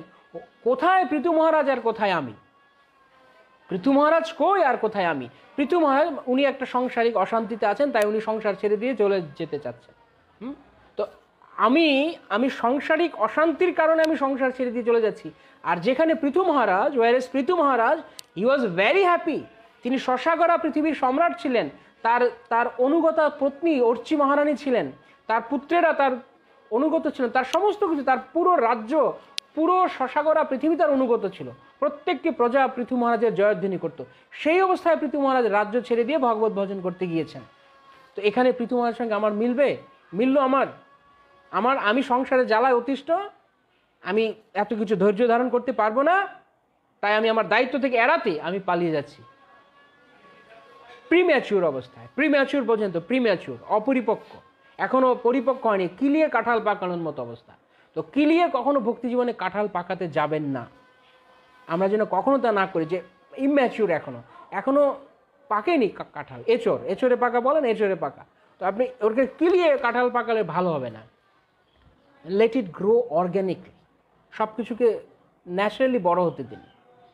কিন্তু আপনি যদি কিলাতে শুরু করেন, এটা কাঁঠাল পাকবে না, তো এ বিচ্ছিরি হয়ে যাবে। তো ঠিক তেমনি অপরিপক্ক অবস্থায় বড় অধিকারের কিছু পালন করা ঠিক নয়। এটা সূক্ষ্ম বিচার, বুঝতে হবে। মনে করছে আমি বলছি, সে যে ভক্ত এই কথা বলছেন তিনি এটা একটু চিন্তা করে দেখবেন যে পৃথু মহারাজ কোথায় ছিলেন আর আমি কোথায়। পৃথু মহারাজ 24 আওয়ার্স কৃষ্ণ ভাবনাময় ছিলেন, আর আমি 24 আওয়ার্স আমি সংসারে জ্বালা পাচ্ছি, যন্ত্রণা পাচ্ছি, শুধু সেই কথা চিন্তা করি। এগুলো যে আমার কর্মফল তা আমি ভাবি না। আমি মনে করি আমার কেন তো জ্বালাচ্ছে, ও খারাপ, এ খারাপ। তাই চেতনার অনেক পার্থক্য রয়েছে। তাই শুধু ভাগবত পড়েছেন, ভাগবত পড়ে আমি দেখলাম যে পৃথু মহারাজ সংসার ছেড়ে চলে গেছেন, আমি চলে যাব। এই হলো একা একা ভাগবত পড়ার ফল। কারোর আনুগত্যে না এসে কোনো গুরু, কোনো শিক্ষাগুরু বা কোনো দীক্ষাগুরু বা কোনো ঊর্ধ্বতন ভক্তের আনুগত্যে না থেকে শাস্ত্র পড়ার এই হবে ফল। কিন্তু আপনি যদি শাস্ত্র পড়েন তো জিজ্ঞেস করবেন যেটা কেন এরকম হলো। কিন্তু নিজে নিজে নিজে কখনো মাতব্বরি করতে যাওয়া উচিত নয়। তাই বারবার বলা হচ্ছে, যখন দেবানন্দ পণ্ডিত ভাগবত বড় বড় অধ্যয়ন করছে, তখন তাকে বলে, যাও ভাগবত পড়ো গিয়া, ভাগবত স্থানে একান্ত আশ্রয় করো চৈতন্য চরণে। কি ভাগবত বলছো? বড় বড় ভাগবত লেকচার দিচ্ছে দেবানন্দ পণ্ডিত, কিন্তু শ্রীবাস ঠাকুর ওখানে এসে যখন প্রেমে গড়াগড়ি দিচ্ছে, হরি কথা শুনে কান্না করছেন, অষ্টসাত্ত্বিক বিকার হচ্ছে, কৃষ্ণ প্রেমের প্রকাশ হয়েছে, তখন মূল্য দেয়নি, পাত্তা দেয়নি। তার মানে সে কি ভাগবত বুঝলো? ভাগবতের সার কথা হচ্ছে কৃষ্ণ প্রেমে পাগল হও, কৃষ্ণের জন্য পাগল হও, ক্রন্দন করো। এটাই হচ্ছে ভাগবত। 18 খণ্ড ভাগবত, 12 খণ্ড ভাগবতের এই হচ্ছে মূল সার কথা। কৃষ্ণের জন্য পাগল হও, কৃষ্ণের জন্য ক্রন্দন করো। সম্পূর্ণ ভাগবতের একটা সারমর্ম, বি ম্যাড আফটার কৃষ্ণ। আর যে ব্যক্তি অলরেডি সেই সারবস্তু পেয়ে গেছে, তাকে মূল্য দিচ্ছে না, সে ভাগবত পাঠ করছে। তখন মহাপ্রভু বলছে, তোমার ভাগবত পাঠ করার যোগ্যতাই নেই, কি বোঝো তুমি ভাগবতে? দেবানন্দ পণ্ডিত এত বড় পণ্ডিত, এত ছাত্রকে পড়াতো, তাকে মহাপ্রভু একসেপ্ট করলেন না। বরং মহাপ্রভু কি করলেন, তিনি দক্ষিণ ভারতে আমরা দেখতে পারি, মহাপ্রভু যখন দক্ষিণ ভারত যাত্রায়, সেই গীতা পাঠী ব্রাহ্মণ যে ভগবত গীতা খুলে সে শুধু ক্রন্দন করে। মহাপ্রভু যে, তুমি কাঁদো কেন? আর লোকেরা সব হাসি ঠাট্টা করে, দেখ দেখ দেখ মূর্খ, পড়তে জানে না, গীতা পড়তে বসে কাঁদছে, না জানি কি শ্লোক পড়ে ফেলেছে, না জানি কি কি কি শ্লোক পড়ে ফেলেছে, কি জানি বুঝে ফেলেছে, দেখ দেখ দেখ দেখ কি করে হাসি ঠাট্টা করছে। তো ভগবান চৈতন্য মহাপ্রভু গিয়ে বললেন যে, তুমি কোন শ্লোক পড়ে কান্না করছো আমাকে বলো। তখন সে ব্রাহ্মণ বললেন যে, প্রভু আমি তো মূর্খ, আমি তো পড়াশোনা করিনি, কোনোদিন বিদ্যালয়ে যাইনি, কিন্তু আমার গুরু আমাকে আজ্ঞা করেছে তুমি গীতা পড়ো। তা আমি গুরুর আজ্ঞা আমি শুধু পালন করার জন্য, গুরুদেবের নির্দেশ আমি পালন করার জন্য গীতাকে ধরে থাকি সামনে। কিন্তু যখনই আমি গীতা সামনে নেই, তখনই আমি দেখতে পারি যে পরমেশ্বর ভগবান, ভক্তবৎসল শ্রীকৃষ্ণ, তিনি অর্জুনের রথের সারথি হয়ে বিরাজ করছেন। আহা, পরাৎপর বিশ্বের অধিকর্তা, সরাট পুরুষ ভগবান শ্রীকৃষ্ণ, যিনি অনন্ত কোটি ব্রহ্মাণ্ডের অধিকর্তা, তিনি একজন ভক্তের দাসত্ব করছেন, তার রথের সারথি হয়েছেন। এই কথা চিন্তা করার সঙ্গে সঙ্গে আমার ভগবান কত তার ভক্তকে ভালোবাসেন, তার ভক্তের জন্য তিনি তার দাস হয়ে যেতে পারেন, এই কথা স্মরণ করে আমার চোখ দিয়ে জল পড়ে। আমি তো পড়তে পারি না, শুধু সেই কথা মনে পড়লে আমার চোখ দিয়ে। মহাপ্রভু জি, তুমিই একমাত্র ভগবত গীতা পাঠের যোগ্য, তুমিই একমাত্র গীতা পাঠের অধিকারী, কারণ তুমি কৃষ্ণের ভক্ত বাৎসল্যকে বুঝতে পেরেছ, তুমি কৃষ্ণের গুণ বুঝতে পেরেছ। বোঝা যাচ্ছে? বোঝা যাচ্ছে? বিচার করুন। একদিকে দেবানন্দ পণ্ডিতকে বলে তোমার ভাগবতের যোগ্যতাই নেই, অথচ এত বড় পণ্ডিত, নামি দামি পণ্ডিত, তার অনেক ছাত্র সে পড়ায় টোলে, আর ওইদিকে আরেকজন পড়তেই জানে না, তাকে মহাপ্রভু তুমি গীতা পাঠের অধিকারী। পার্থক্য কোথায়? ভক্তি। তাই ভক্তি যদি না থাকে, তাই মাঝখানে শুধু বাহাদুরি দেখালে হবে না। হ্যাঁ, মহাপ্রভু যখন তিনি দক্ষিণ ভারতের শ্রীরঙ্গম গিয়েছেন, শ্রীরঙ্গমে বল্লভ ভট্ট এসেছেন। বল্লভ ভট্ট এসে বলছেন যে আমি ভাগবতের টিকা করেছি, ভাগবতের টিকা করেছি। তো মহাপ্রভু কিসের টিকা করেছে, মানে কার অনুগত টিকা? না আমি শ্রীধর স্বামীটা আমি টিকা করিনি, আমি নিজে টিকা করেছি ভাগবতের। কোনো পূর্বতন আচার্য নয়, কোনো শ্রীধর স্বামীর ব্যাখ্যা না, আমার ব্যাখ্যা আরও সুন্দর। মহাপ্রভু বলেছেন, আমি তোমাকে শুনতে চাই না, আমি তোমার কথা শুনতে চাই না। মহাপ্রভু তখন একটা কথা বলেন, স্বামী না মানয়ে যেই জন, বেশ্যার মধ্যে তারে করি গণন। যে কথাটা খুব তাৎপর্যপূর্ণ, যে সাধারণত যে সমস্ত স্ত্রীলোকেরা স্বামীকে মানে না, তারা বেশ্যা। যদি স্বামী ভক্ত হয় এবং সে স্বামীকে এসে, ইভেন ভক্ত না হলেও যদি স্বামীকে সবসময় অনুসরণ করা হচ্ছে, এটা শাস্ত্র সিদ্ধান্ত, কেউ মানবে কেউ মানবে না। কিছুদিন আগে এক নারীবাদী বলছে না, এই সমস্ত ভক্তি বড়, স্বামীর আনুগত্য বড় নয়। এনি হোয়াট এভার, এটা তাদের অন্য বিচারধারা, সেদিকে আমরা যাচ্ছি না এখন। কিন্তু এটা হচ্ছে শাস্ত্রের বিধান, যে স্বামীর আনুগত্যে। তো স্বামী না মানে যেইজন বেশ্যার মধ্যে তারে করিয়ে গণন, মহাপ্রভু বলেন। এটার একটা মিনিং হচ্ছে যে পত্নী তার স্বামীর অনুগত নয় সে বেশ্যা। দ্বিতীয় এবং এটা সবাই জানে, এটা এটা ভুল কিছু নয়। যেমন কেউ যদি 29 দিন, প্রভুপাদ বলতেন 29 দিন ঘরে থাকে, একদিন বাইরে যায়, তাহলে সে কি বোঝা গেল। তো এইভাবে আরেকটা হচ্ছে যে স্বামী না মানে, স্বামী মানে শ্রীধর স্বামী, এখানে এই উদাহরণে। তো শ্রীধর স্বামীকে যে মানে না, মহাপ্রভু ইঙ্গিতে তাকে বলছেন যে স্বামী মানে না সে বেশ্যার মধ্যে আমি তাকে গণ্য করি। তার মানে বল্লভট্ট বুঝতে পেরেছে আমাকে মহাপ্রভু কি বলতে চাইছেন। বল্লভাচার্য বুঝতে পেরেছেন আমাকে কি বলতে চাইছেন। বল্লভাচার্য ভাবছেন বেশ্যার মধ্যে তারে করিয়ে গণন। তো মহাপ্রভুর শিক্ষা রয়েছে, ও শুধু পণ্ডিতে করলে চলবে না। কেন মহাপ্রভু বলেন শ্রীধর স্বামীর মতো ভাগবতের ব্যাখ্যা আর কেউ করতে পারিনি। আর তুমি বলছো আমি শ্রীধর স্বামীর চেয়ে ভালো ব্যাখ্যা করেছি, that means you are not a devotee, I don't accept you, I am sorry. ভক্তের অনুগত হয়ে ব্যাখ্যা করার চেষ্টা করা হচ্ছে। যেমন শিল প্রভুপাদ ভগবদ গীতার ব্যাখ্যা করেছেন। শিল প্রভুপাদ তার ভগবদ গীতার ব্যাখ্যায় 7খানা ব্যাখ্যাকে তিনি রেখেছেন আচার্যদের, মধ্বাচার্য, রামানুজাচার্য, শ্রীধর স্বামী, বলদেব বিদ্যাভূষণ, বিশ্বনাথ চক্রবর্তী ঠাকুর, বিজয় ধ্বজ, আই এম সরি, এইভাবে যাই হোক 7টা ব্যাখ্যা। গুরু মহারাজের কথা বলছেন, প্রভুপাদ লিখার আগে, টিকা করার আগে 7জন ব্যাখ্যাকারের টিকা নিয়ে নিয়ে বসতেন। ভক্তিসিদ্ধান্ত সরস্বতী ঠাকুর, ভক্তিবিনোদ ঠাকুরের রসিক রঞ্জনী টিকা রয়েছে ভগবদ গীতার উপরে, ভক্তিসিদ্ধান্ত সরস্বতী ঠাকুরের টিকা রয়েছে। তাদের সবার অনুগত হয়ে তিনি টিকা করেছেন। এবং যেই কারণে অনেকে বলে ইসকনে প্রভুপাদের কারণে আলাদা গীতা। প্রভুপাদের আলাদা গীতা মানে কি? প্রভুপাদ সমস্ত পূর্বতন আচার্যদের অনুগত হয়ে টিকা করেছেন। প্রভুপাদ কখনো বাহাদুরি করতে যাননি, আলাদা করে কিছু করতে যাননি, তাহলে উনি আচার্য হতে পারতেন না। আচার্য মানে সেই যে পূর্বতন আচার্যকে অনুসরণ করে, he can be only considered as acharya. তো প্রভুপাদ অনুসরণ করেছে বলে আজকে তার ব্যাখ্যা সারা পৃথিবীর মানুষের কাছে গ্রহণযোগ্য। কিন্তু যদি নিজে নিজে কেউ মাতব্বরি করে তাহলে সে কখনোই অ্যাকসেপ্টেড না, সে কখনো অ্যাকসেপ্টেবল হবে না বৈষ্ণব সমাজে অন্তত। বাইরে যেমন অনেকে বলে না রাবণের দেশপ্রেম, তো রাবণের দেশপ্রেম যারা বলে ওই সমস্ত মূর্খ তার্কিক শৃগাল কুকুরদেরকেও দাম দেয় না ভক্তি জীবনে, কেননা তাদের মধ্যে সেই গুণাবলী নেই। তারা ভক্তির যে সূক্ষ্ম বিচার জানে না। সূক্ষ্ম বিচার কেবলমাত্র আচার্যগণ বলতে পারেন, ভক্তিসিদ্ধ সরস্বতী ঠাকুর প্রভুপাদ বলতে পারেন, ভক্তিবিনোদ ঠাকুর বলতে পারেন, বলদেব বিদ্যাভূষণ তারা বলতে পারেন। তো এই জন্য এখানে দেখতে হবে ভক্তি মানে কি। ভক্তি মানে নিজের বাহাদুরি নয়, ভক্তি মানে গুরুদেব, সাধু গুরু বৈষ্ণবের আনুগত্যে থাকা। নিজে নিজে ওস্তাদি করা ভালো নয়।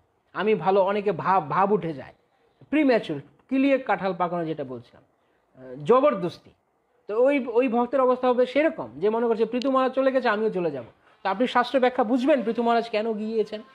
পৃথু মহারাজ গিয়েছেন, তার সমস্ত কিছু রয়েছে, কিন্তু তার অনাসক্তি, বিষয়ে বৈরাগ্য এসেছে, কৃষ্ণকে ভালোবাসা হয়েছে তার। তিনি জানেন যে এখন আমাকে কৃষ্ণ ভজে নাই, আমাকে, তিনি অলরেডি ভক্ত তারপরেও, কিন্তু সেই জায়গায় আমি পৃথু মহারাজ জায়গায় আমাকে বসাতে পারি না। আমি পান থেকে চুন খুশলে কমপ্লেন করি, আমি কিভাবে পৃথু মহারাজের সঙ্গে আমার তুলনা করব? তাই কিভাবে বোঝাবে? তাই মহাপ্রভু বলছেন যাহো ভাগবত পরগিয়া।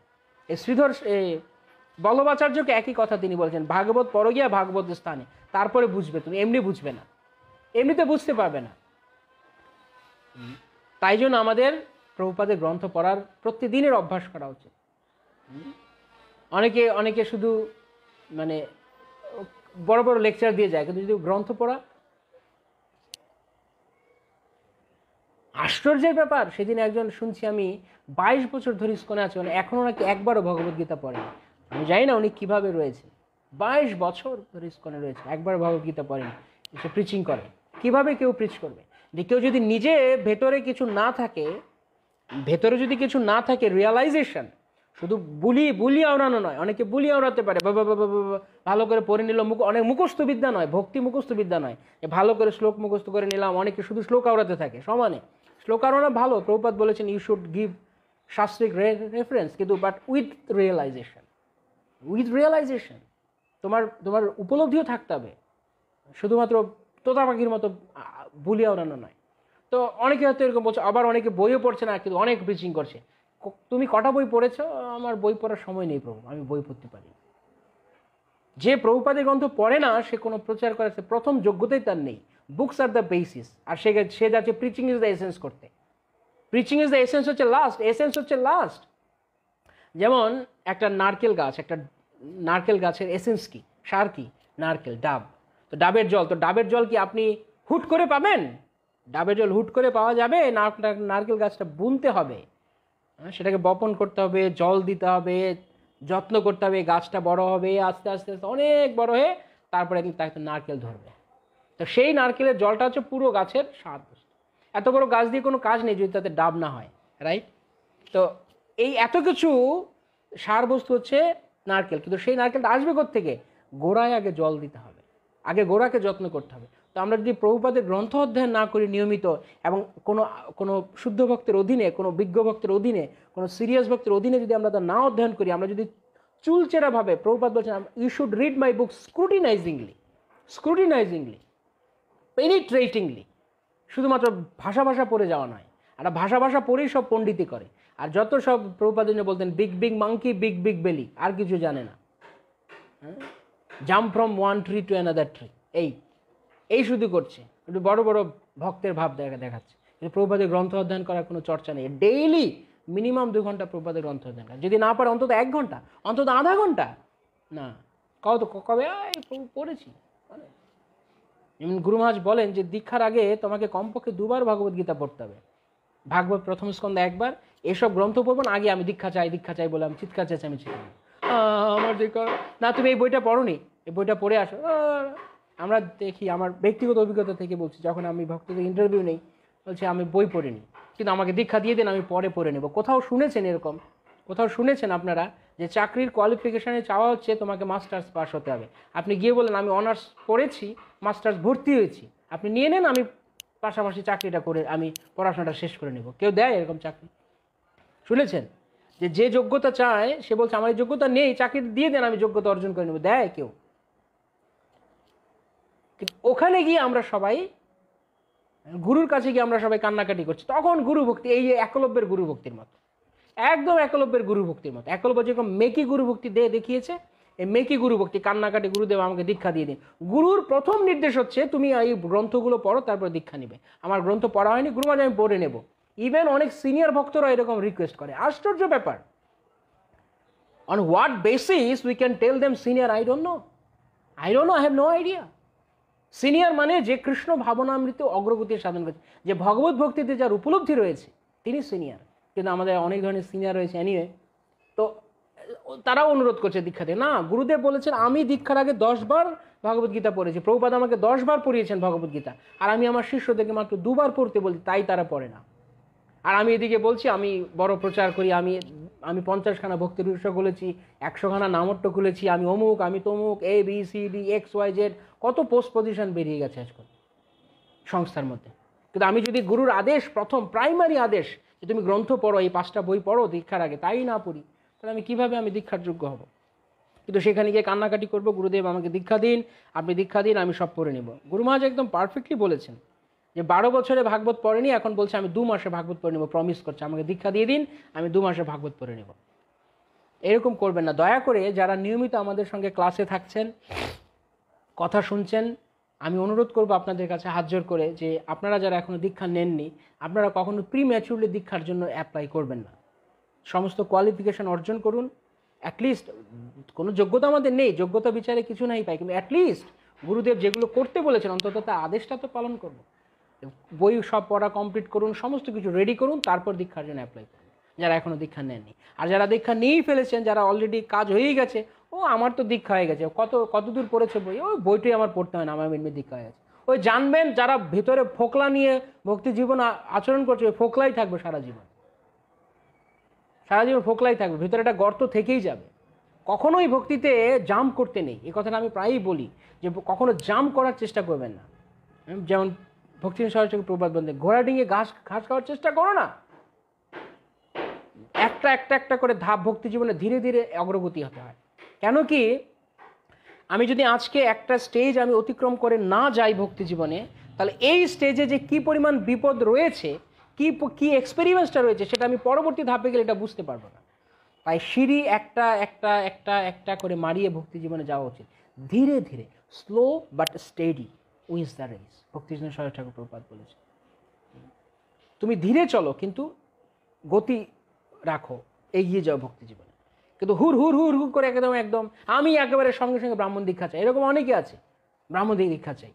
একদম ফট করে আমি ব্রাহ্মণ দীক্ষা নেবো, কী হবে জোর করে নিলে?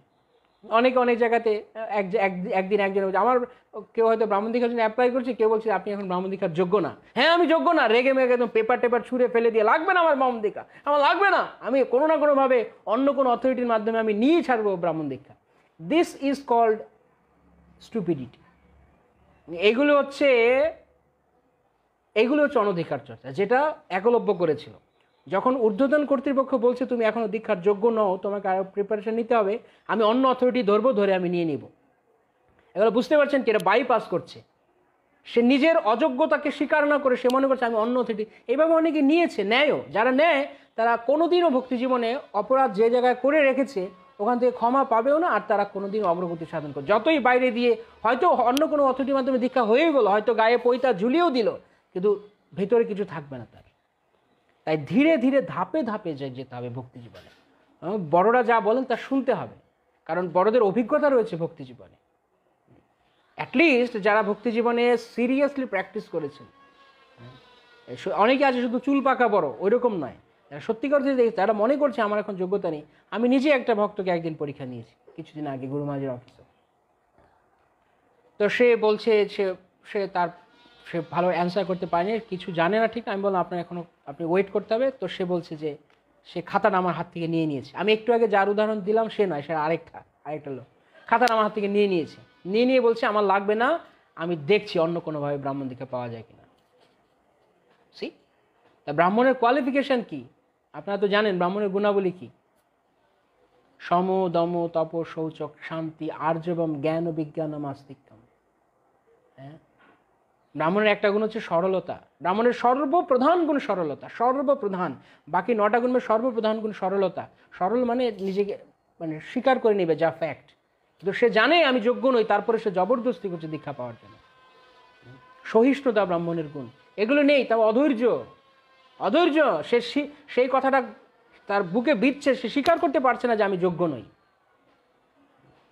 সে বলছে আমি অন্য অথরিটির মাধ্যমে নিয়ে নেব। নাও নিবে কি হবে? ইচড়ে পাকা কিলিয়ে কাঁঠাল পাকানোর মতো অবস্থা হবে। এই কিলিয়ে যাদের ভক্তি জীবনে কাঁঠাল পাকে তারা কখনোই ভক্তি জীবনে অগ্রসর হতে পারে না। ওই রকম একলব্যের মতো বিচার বুদ্ধি তারা রাখবে, এবং পরিণামে একলব্যের মতো একদিন কিছু হবে। অনেক বড় কিছু করে নিয়েছে কিন্তু ভক্তি জীবনে অগ্রসর হতে পারছে। তাই গুরু বৈষ্ণবের আনুগত্যে, সাধু জনদের আনুগত্যে ভক্তি জীবন অনুসরণ করা উচিত, নিজে নিজে বোঝা উচিত নয়। তো যেই প্রশ্নের মধ্যে আমরা ছিলাম, যে আপনার যে প্রশ্নটা ছিল কি, আমাকে তা মেনে নিয়ে, হ্যাঁ, যদি গুরুদেব বলে তুমি যোগ্য না, গুরুর প্রতিনিধিরা বলে তুমি যোগ্য না, ওয়েট। যদি সত্যিই কৃষ্ণ আপনাকে কৃপা করতে চান, যদি গুরুদেব সত্যি আপনাকে কৃপা করতে চান, পৃথিবীতে কোনো শক্তি নেই আপনাকে আটকানোর, কারণ গুরু বৈষ্ণব আপনাকে বাছাই করবেন। তাই খুব ধৈর্য ধরুন, আপনার নিজের সাধনা করে যান, গুরুদেবের কাছে প্রার্থনা করুন, ক্রন্দন করুন কৃষ্ণের কাছে। কৃষ্ণের কৃপা ক্রন্দন দিয়ে আকর্ষণ করা যায়, বাহাদুরি দিয়ে নয়। এক অথরিটি থেকে আরেক অথরিটি পাল্টে ব্রাহ্মণ দীক্ষার খাতা ছিঁড়ে ফেলে দিয়ে বা ওস্তাদি করে এইভাবে কৃপা পাওয়া যায় না। এগুলো ভগবানের কৃপা থেকে বিচ্যুত হয়ে যাবে। বরং এমনভাবে আমাদেরকে যেতে হবে বিনয় সহকারে। বিনয় ভগবানকে আকৃষ্ট করে। না আমি সত্যি যোগ্য না, নাহলে ভক্তিনাথ ঠাকুর কেন বলছেন যোগ্যতা বিচারে কিছু নাহি পাই, আমি যোগ্য। প্রথমত দীক্ষা পাওয়ার প্রথম যোগ্যতা হচ্ছে যে ভক্ত এসে বলবে আমি যোগ্য নই গুরুদেব, আপনি যদি করুণা করে আমাকে আপনার শিষ্যরূপে গ্রহণ করেন।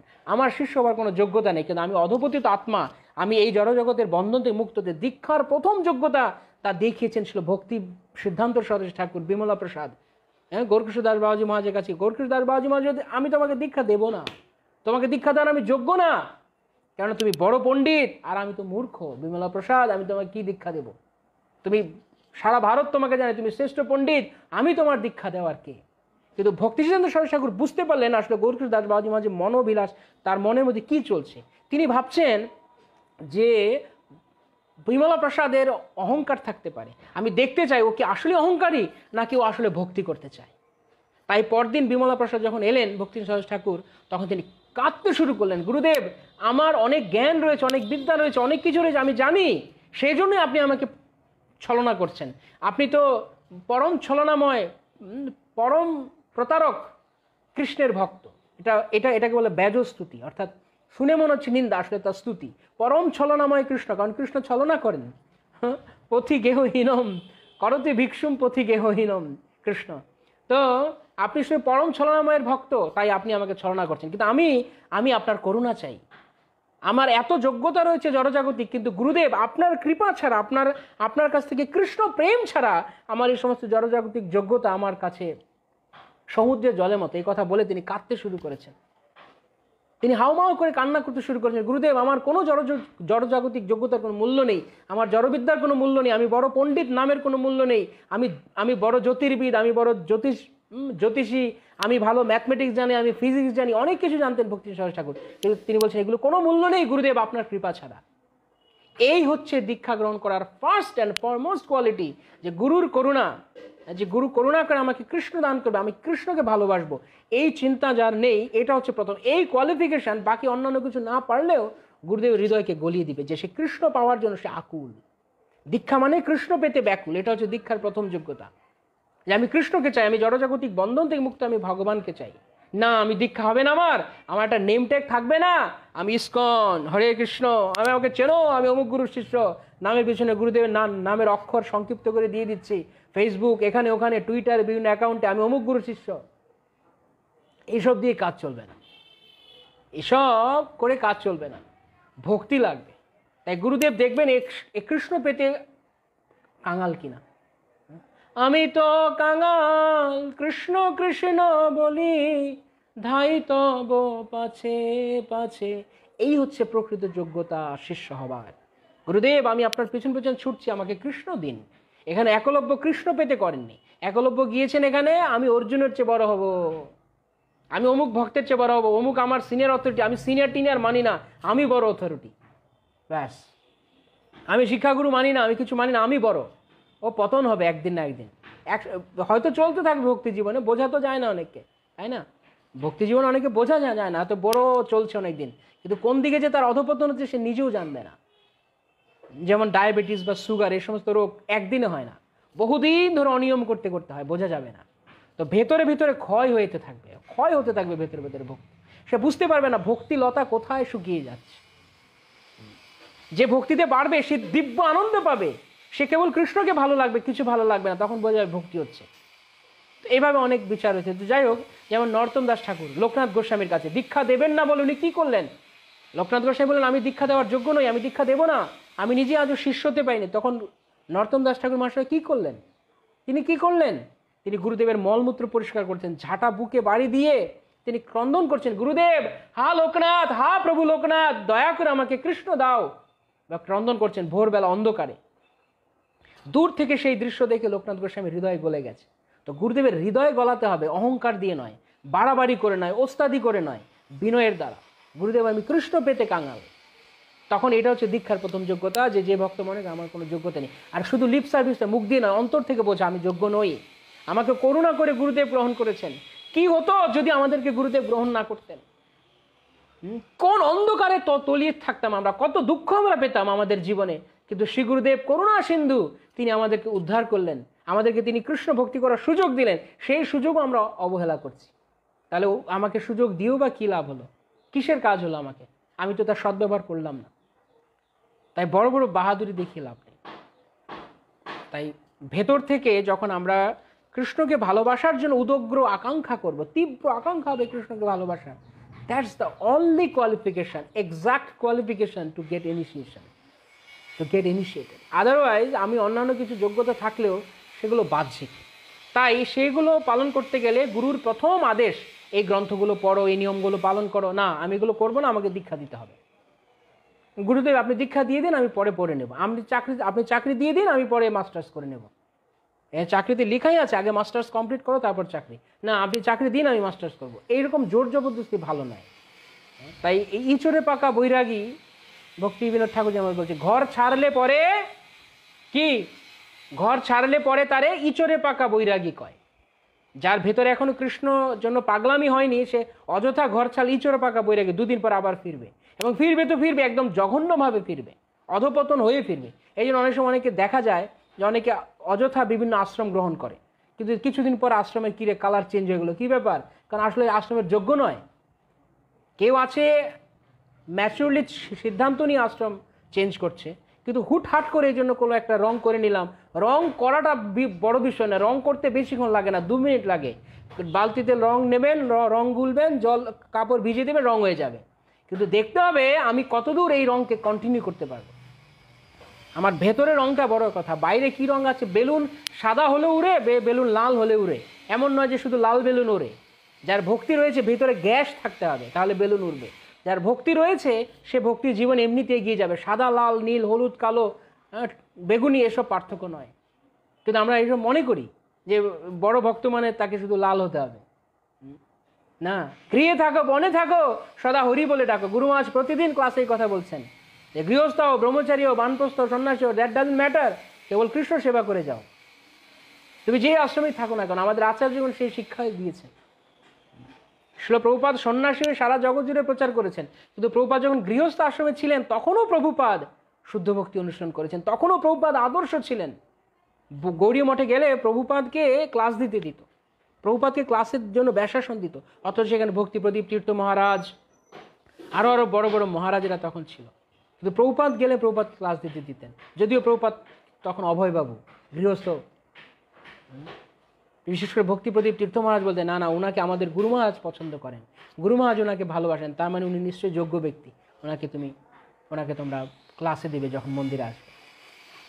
এই জন্য এইভাবে বোঝা যাবে না, আসলে এই সূক্ষ্ম বিচার রয়েছে ভক্তিতে, তা আমরা এইভাবে বুঝতে পারবো না। তাই একলব্যের গুরু ভক্তি, বা এই যে যেমন আমরা বলছিলাম রাবণের দেশপ্রেম, তো ওই রকম মূর্খ কবি সাহিত্যিকদের কবিতা পড়লে তো আপনি রাবণকে দেশপ্রেমিকই বলবেন।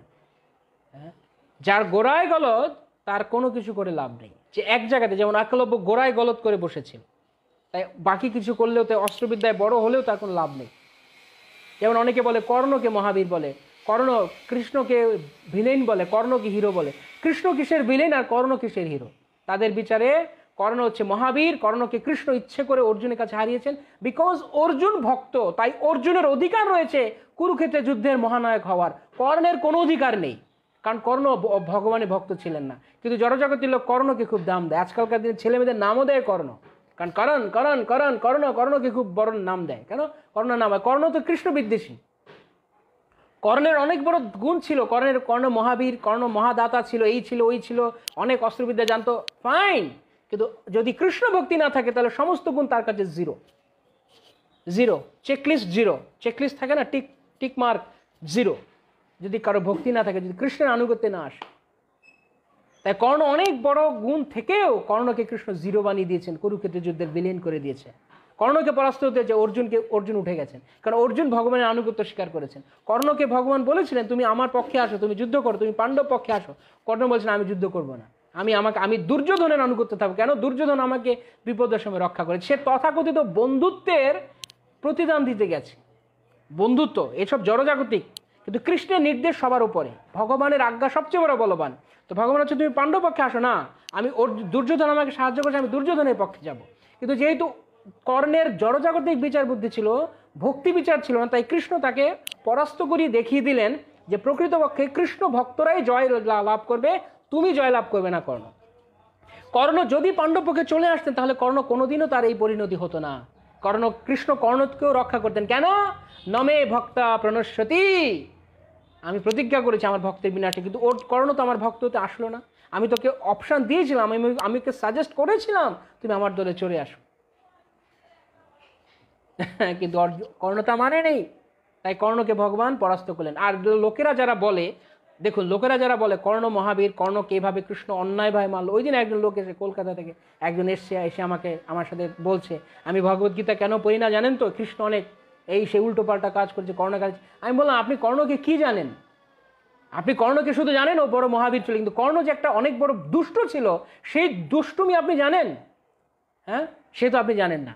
যখন ভগবানের শুদ্ধ ভক্ত দ্রৌপদী, তাকে যখন ভরা সভা অপমান করলো, তখন কর্ণ প্রথম বলেছে দ্রৌপদীকে অপমান করার কথা। এই বুদ্ধি দুর্যোধনকে কর্ণ দিয়েছে। তো বৈষ্ণব অপরাধী, বৈষ্ণবীর চরণে অপরাধ করেছে কর্ণ। একজন বৈষ্ণব অপরাধী কখনো সে জয় পেতে পারে না। যখন কুরুক্ষেত্রের যুদ্ধ চলাকালীন সময়ে ভগবানের মহান ভক্ত অভিমন্যু, তিনি যখন 7 জন মহারথীর দ্বারা আক্রান্ত হয়েছে, তখন সবচেয়ে বেশি টর্চার করেছে কর্ণ। তো সেই সমস্ত গুলো কেউ দেখছে না। সেই সমস্ত বিচারগুলো, কর্ণের এতগুলো ভুল কেউ দেখছে না। শুধু এক জায়গাতে কর্ণকে কৃষ্ণ চিট করেছে। কর্ণ যে এর আগে বহুবার চিট করেছে, কর্ণ যে চিট করে অভিমন্যুকে মেরেছে, তার কি বিচার হবে? তাই ভগবান বলরাম যখন এসে বলছে, এই দুর্যোধনকে ভীম এইভাবে কেন মারছে, তখন কৃষ্ণ ঠাস ঠাস জবাব দিয়েছে মুখের উপরে, রাইট অন হিজ ফেস, তার দাদাকে, যে দাদা তুমি এখন কুরুক্ষেত্রের যুদ্ধের শেষে এসে বলছো দুর্যোধনকে কেন অন্যায় করে মানাচ্ছ, আর দুর্যোধনের যে অন্যায়ের লিস্ট, এত বড় লিস্ট, সে সময় তুমি কোথায় ছিলে? তখন কেন তুমি পালিয়ে গেলে, কুরুক্ষেত্রের যুদ্ধে অংশগ্রহণ করলে না? দারুণ দারুণ ইন্টারেস্টিং। তাই ভগবানের সাথে যুক্তি দিয়ে কোনো লাভ নেই। আর যদি কেউ তবুও মনে করে না আমি বিদ্রোহ করবো, করতে পারে। এই কথা আমাকে অনেকে বলে যে আমরা ভগবানের সাথে বিদ্রোহ করবো বা এরকম, এরকম অনেকে বলে। কিন্তু আমি তখন তাদেরকে একটা কথাই বলি, কি আপনি যদি ভগবানের সাথে বিদ্রোহ করতে চান, you are most welcome. If someone wants to challenge Krishna, they are most welcome. Let them challenge Krishna, let them be Krishna বিদ্রোহী, let them revolt against Krishna. দেখি তারা কি করতে পারে। যদি কেউ কৃষ্ণের বিদ্রোহী হোক না, কি করবে? কৃষ্ণ কে? কৃষ্ণ ইজ ডিক্টেটর, এক নায়ক। কৃষ্ণকে এক নায়ক হিসেবে গ্রহণ করতে, কৃষ্ণ সরাট পুরুষ, যা খুশি তিনি তা করতে পারেন, এবং সেইভাবে আপনাকে কৃষ্ণকে গ্রহণ করতে হবে। দ্যাটস দ্য টিচিং অফ ভগবদ গীতা। সর্বধর্মান পরিত্যাজ্য মাম একম শরণং ব্রজ। কেউ কথা বলেনি মাম একম। এই দাবি, এই অধিকার কেবল একমাত্র কৃষ্ণ চেয়েছেন, যে আমার কাছে শরণাগত, আমি কারো কাছে শরণাগত মানব না, কেবল আমার কাছে শরণাগত একচ্ছত্র মাম একম শরণং ব্রজ। সব জায়গাতে গিয়ে মাথা ঢুললে হবে না, শুধু কেবল কৃষ্ণের আনুগত্য। তাই কৃষ্ণ হচ্ছেন সেরকম এক নায়ক। তাই কৃষ্ণকে বুঝতে গেলে কৃষ্ণকে এইভাবে স্বীকার করতে হবে যে কৃষ্ণ যা খুশি তা করতে পারেন। ফার্স্ট অফ অল, ভক্ত হওয়ার প্রথম যোগ্যতা, ভক্ত হলাম, কি রে আমার জীবনে এত দুঃখ কষ্ট, আমি ভক্ত হয়ে কী লাভ হলো, আমার কেন এত দুঃখ কষ্ট, এইসব ভাবছেন কেন? দেয় কৃষ্ণ, নেয় কৃষ্ণ, পালে কৃষ্ণ সবে, মারে কৃষ্ণ, রাখে কৃষ্ণ, ইচ্ছা করে যাবে। কৃষ্ণ যাহা ইচ্ছা করে তাই জানো ভালো, ঘুচিয়ে আপন ইচ্ছা ত্যাজি আপন ইচ্ছা ঘুচাও জঞ্জাল। এই হচ্ছে ভগবত শরণাগতি। কৃষ্ণ যা খুশি তা করতে পারেন, এই রাইট, এই অধিকার সম্পূর্ণরূপে কৃষ্ণের আছে, এবং সেই অধিকার কৃষ্ণকে এক্সারসাইজ করতে দিন। Let him exercise his own right. কিন্তু আপনি যদি মনে করেন আপনি কৃষ্ণের সঙ্গে বিদ্রোহ করবেন, you can do that, you are most welcome, কিন্তু কিছুই করতে পারবেন না, কিছুই করতে পারবেন না। অনেকের কাছে, অনেকের মনে হতে পারে শুনে যে আমি কেন এরকম এত ফোর্স নিয়ে বলছি, বিকজ আমাদের আচার্যগণ এইভাবে ফোর্সলিভলি বলেছেন, প্রভুপাদ বলেছেন, ভক্তিবিনোদ সরস্বতী ঠাকুর প্রভুপাদ বলেছেন, ভক্তিবিনোদ ঠাকুর বলেছেন, ফোর্সিভলি। তাই যারা কৃষ্ণ বিদ্রোহী হয়ে, কৃষ্ণ বিদ্বেষ হয়ে প্রতিদিন ঘন্টার পরে ঘন্টা মানুষকে কৃষ্ণের বিরুদ্ধে তারা পয়জন করে, তারা ভগবানের বিরুদ্ধে বিষোদ্গার করে, তাহলে যারা ভগবানের আনুগত্যে রয়েছে তারা ভগবানের পক্ষে তাদের বিরুদ্ধে বলতে পারবে না? Y not? প্রভুপাদ বলেছেন, this is our mission. In the whole world, we should spread Krishna consciousness and we should unmask all the rascal and stupid. যে সমস্ত রাস্কেল স্টুপিডরা তারা মাস্ক পরে আছে ভালো মানুষের, ভদ্র মানুষের, তথাকথিত ধর্মধ্বজী, তাদের মুখোশ খুলে দিতে এসেছেন প্রভুপাদ, যে প্রকৃতপক্ষে ধর্ম মানে কৃষ্ণের কাছে শরণাগত হও, সারেন্ডার আনটু কৃষ্ণ, এটাই একমাত্র ধর্ম, আমার শরণাগত হও, আর কোনো কিছু ধর্ম নেই। ধর্মের প্রথম সংজ্ঞা হচ্ছে কৃষ্ণের কাছে শরণাগত হও, কৃষ্ণকে ভগবান রূপে মানো, তার যথেচ্ছাচারকে মেনে নাও, তা হচ্ছে প্রকৃতপক্ষে তুমি ভক্ত হবে। আর আমরা দেখাচ্ছি না না এসব কি হবে, এই যেমন জড়জাগতিক বিচার, তাই তারা সহজে ভগবানের কাছে আসতে চায় না।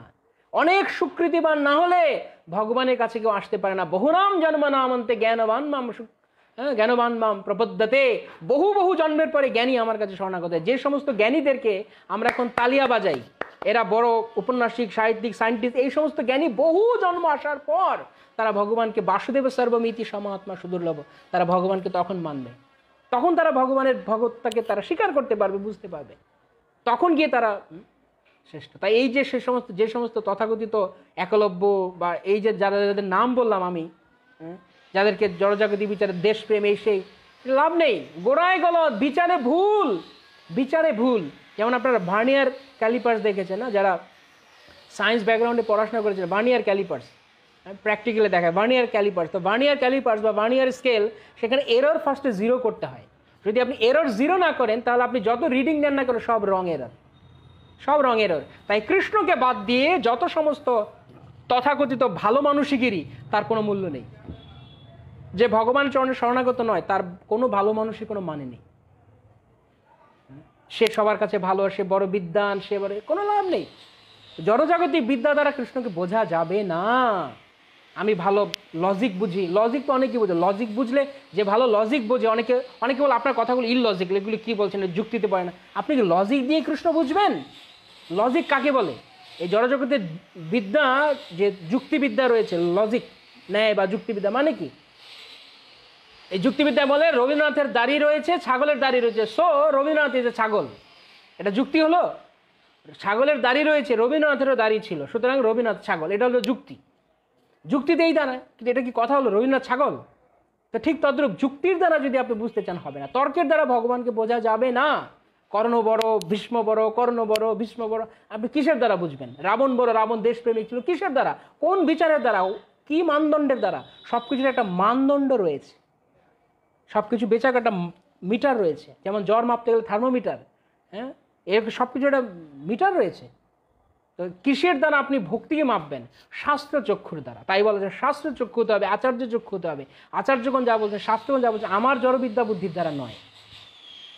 তাই রাবণ দেশপ্রেমিক ছিল না রাবণ একটা বদমাশ ছিল, সেটা বিচার করবে শাস্ত্র, আপনি নন, আমি নই, আমাদের সেই যোগ্যতা নেই। তাই তারা যা বলছেন আচার্য, আমাদের শুধু তা মানতে হবে।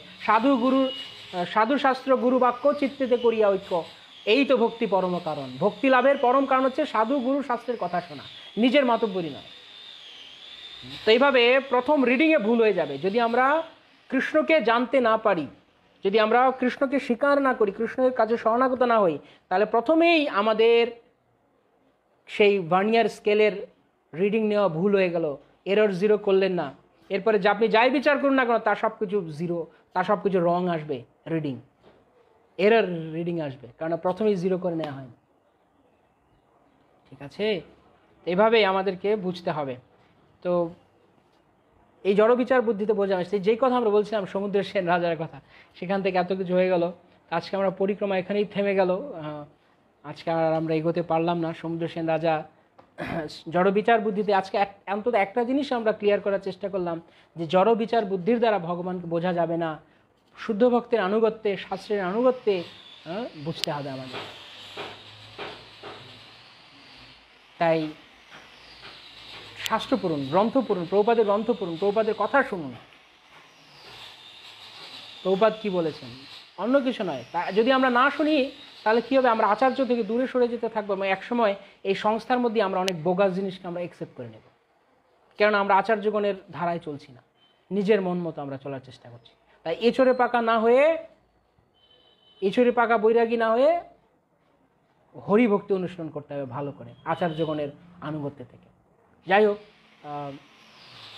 অনেক অনেক ভক্তরা অনেক কিছু কমেন্ট করেছেন, হয়তো আমি দেখছি এক ঝলক একটু।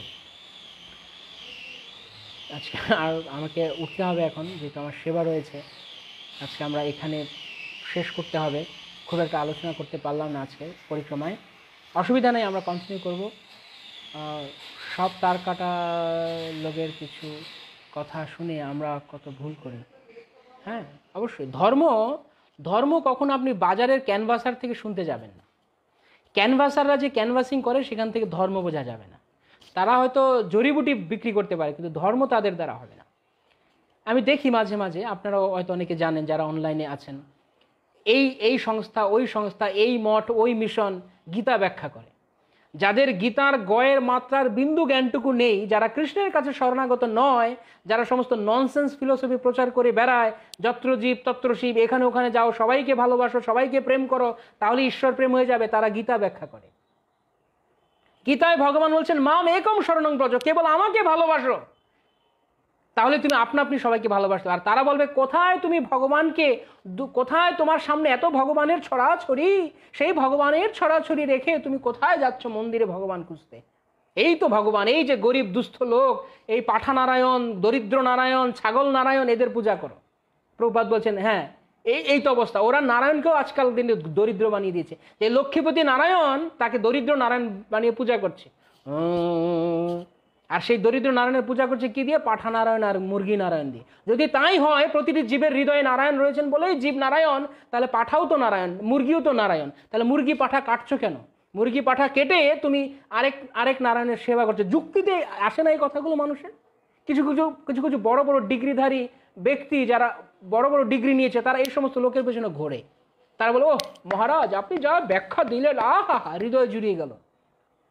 ওই জড়বিদ্যায় এই একলব্যের মতো মূর্খকেই তারা মানবে। মূর্খকে, মূর্খের পেছনে মূর্খেরাই যায়। যার ভগবদ্গীতা ভগবান স্পষ্ট বলছেন, একদম সোজা বাংলা, আমার শরণাগত হও। তারা বলছে না না, তুমি যাকে খুশি তাকে ভালোবাসো, সব এক, সব রাস্তায় এক, যেদিকেই যাও। প্রভুপাদ বলেন যারা বলে সবই এক, তারা ওই মাথা মোটা লোক। সবই এক হয় নাকি? সবই এক, ব্রাহ্মণ চণ্ডাল গরু গাধা ছাগল সবই এক? কখনো সব এক হতে পারে না। তাই আমাদেরকে বুঝতে হবে যে সবকিছু এক নয়, সবকিছু একটা যার যথাযথ রয়েছে। সবই কি এক হবে? যদি সব এক হয় তাহলে আপনি কেন স্কুলে ভর্তি হওয়ার সময় আপনি কেন ভালো স্কুল খোঁজেন? কেন বলুন, উত্তর দিন।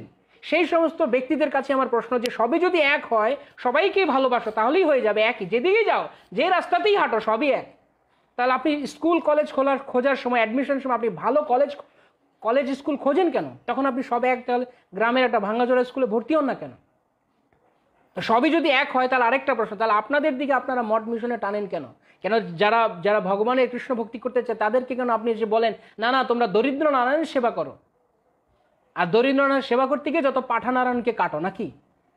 যত সমস্ত উল্টোপাল্টা কথাবার্তা লোক বলে বেড়াচ্ছে। আর তো সবচেয়ে দুঃখ লাগে এইটাই, তারা বলছে বলুক, কিন্তু তাদের বলার দিকে আছে, হ্যাঁ মুখ আছে বলবে, কিন্তু যারা জ্ঞানী গুণী লোক কলেজ বিশ্ববিদ্যালয়ে পড়েছে তারা পর্যন্ত এই সমস্ত বোকাদের কথা শোনে। তারা ভগবদ্গীতা পড়ে না। নিজে খুলে দেখুন ভগবদ্গীতায় কি লিখেছে। ভগবান স্বয়ং বলেছেন প্রাঞ্জল ভাষা, আপনাকে ওই সমস্ত লোকদের মাধ্যমে যেতে হবে না।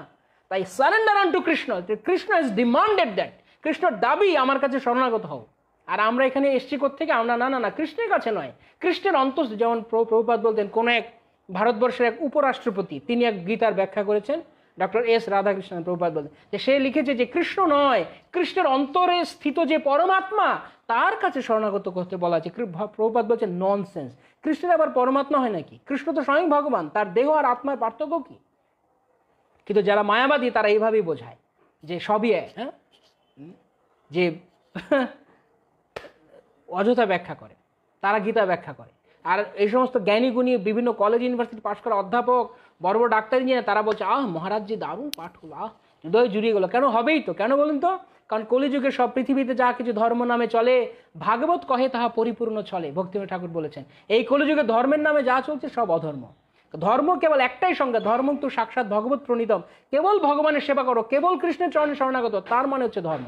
ধর্ম মানে আমার ব্যাখ্যা তোমার ব্যাখ্যা না, ধর্ম মানে ডেমোক্রেসি না, আমার ভাই তোমার ভাই, অমুক ভাই অমুক ভাই, এই সমস্ত স্লোগান দিয়ে ভগবান বানানো যায় না, ভোট দিয়ে ভগবান বানানো যায় না। ভগবান তো ভগবান, ভগবান কৃষ্ণস্থ ভগবান স্বয়ং, কৃষ্ণই কেবলমাত্র পরমেশ্বর ভগবান, আর কেউ নন। তাই অন্যান্য দিকে আমরা ওই সমস্ত দিকে আমরা যাব না, আমরা ভগবানের কাছে গীতা পড়ুন, ভাগবত পড়ুন, সব কিছু সেখানে সিদ্ধান্ত রয়েছে।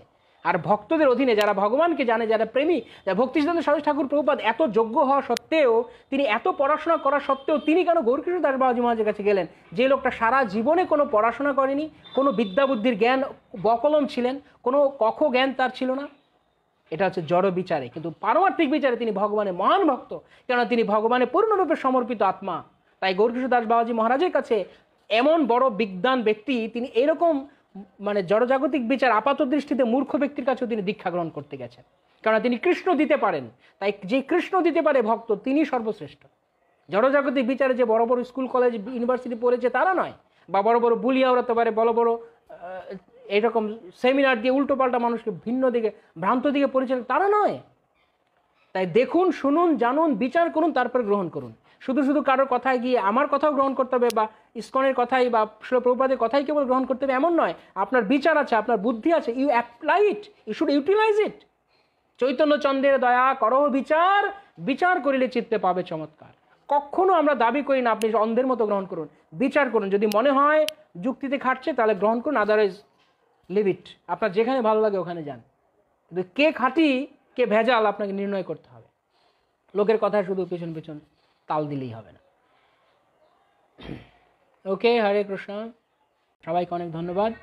হরে কৃষ্ণ কৃষ্ণ কৃষ্ণ হরে হরে, হরে রাম রাম রাম হরে হরে। জগৎগুরু শ্রীল প্রভুপাদ কি জয়, সমবেত ভক্তবৃন্দ কি জয়, অনন্ত কোটি বৈষ্ণব বৃন্দ কি জয়, শ্রী নবদ্বীপ মণ্ডল পরিক্রমা কি জয়, গৌর প্রেমানন্দে হরি হরি বল।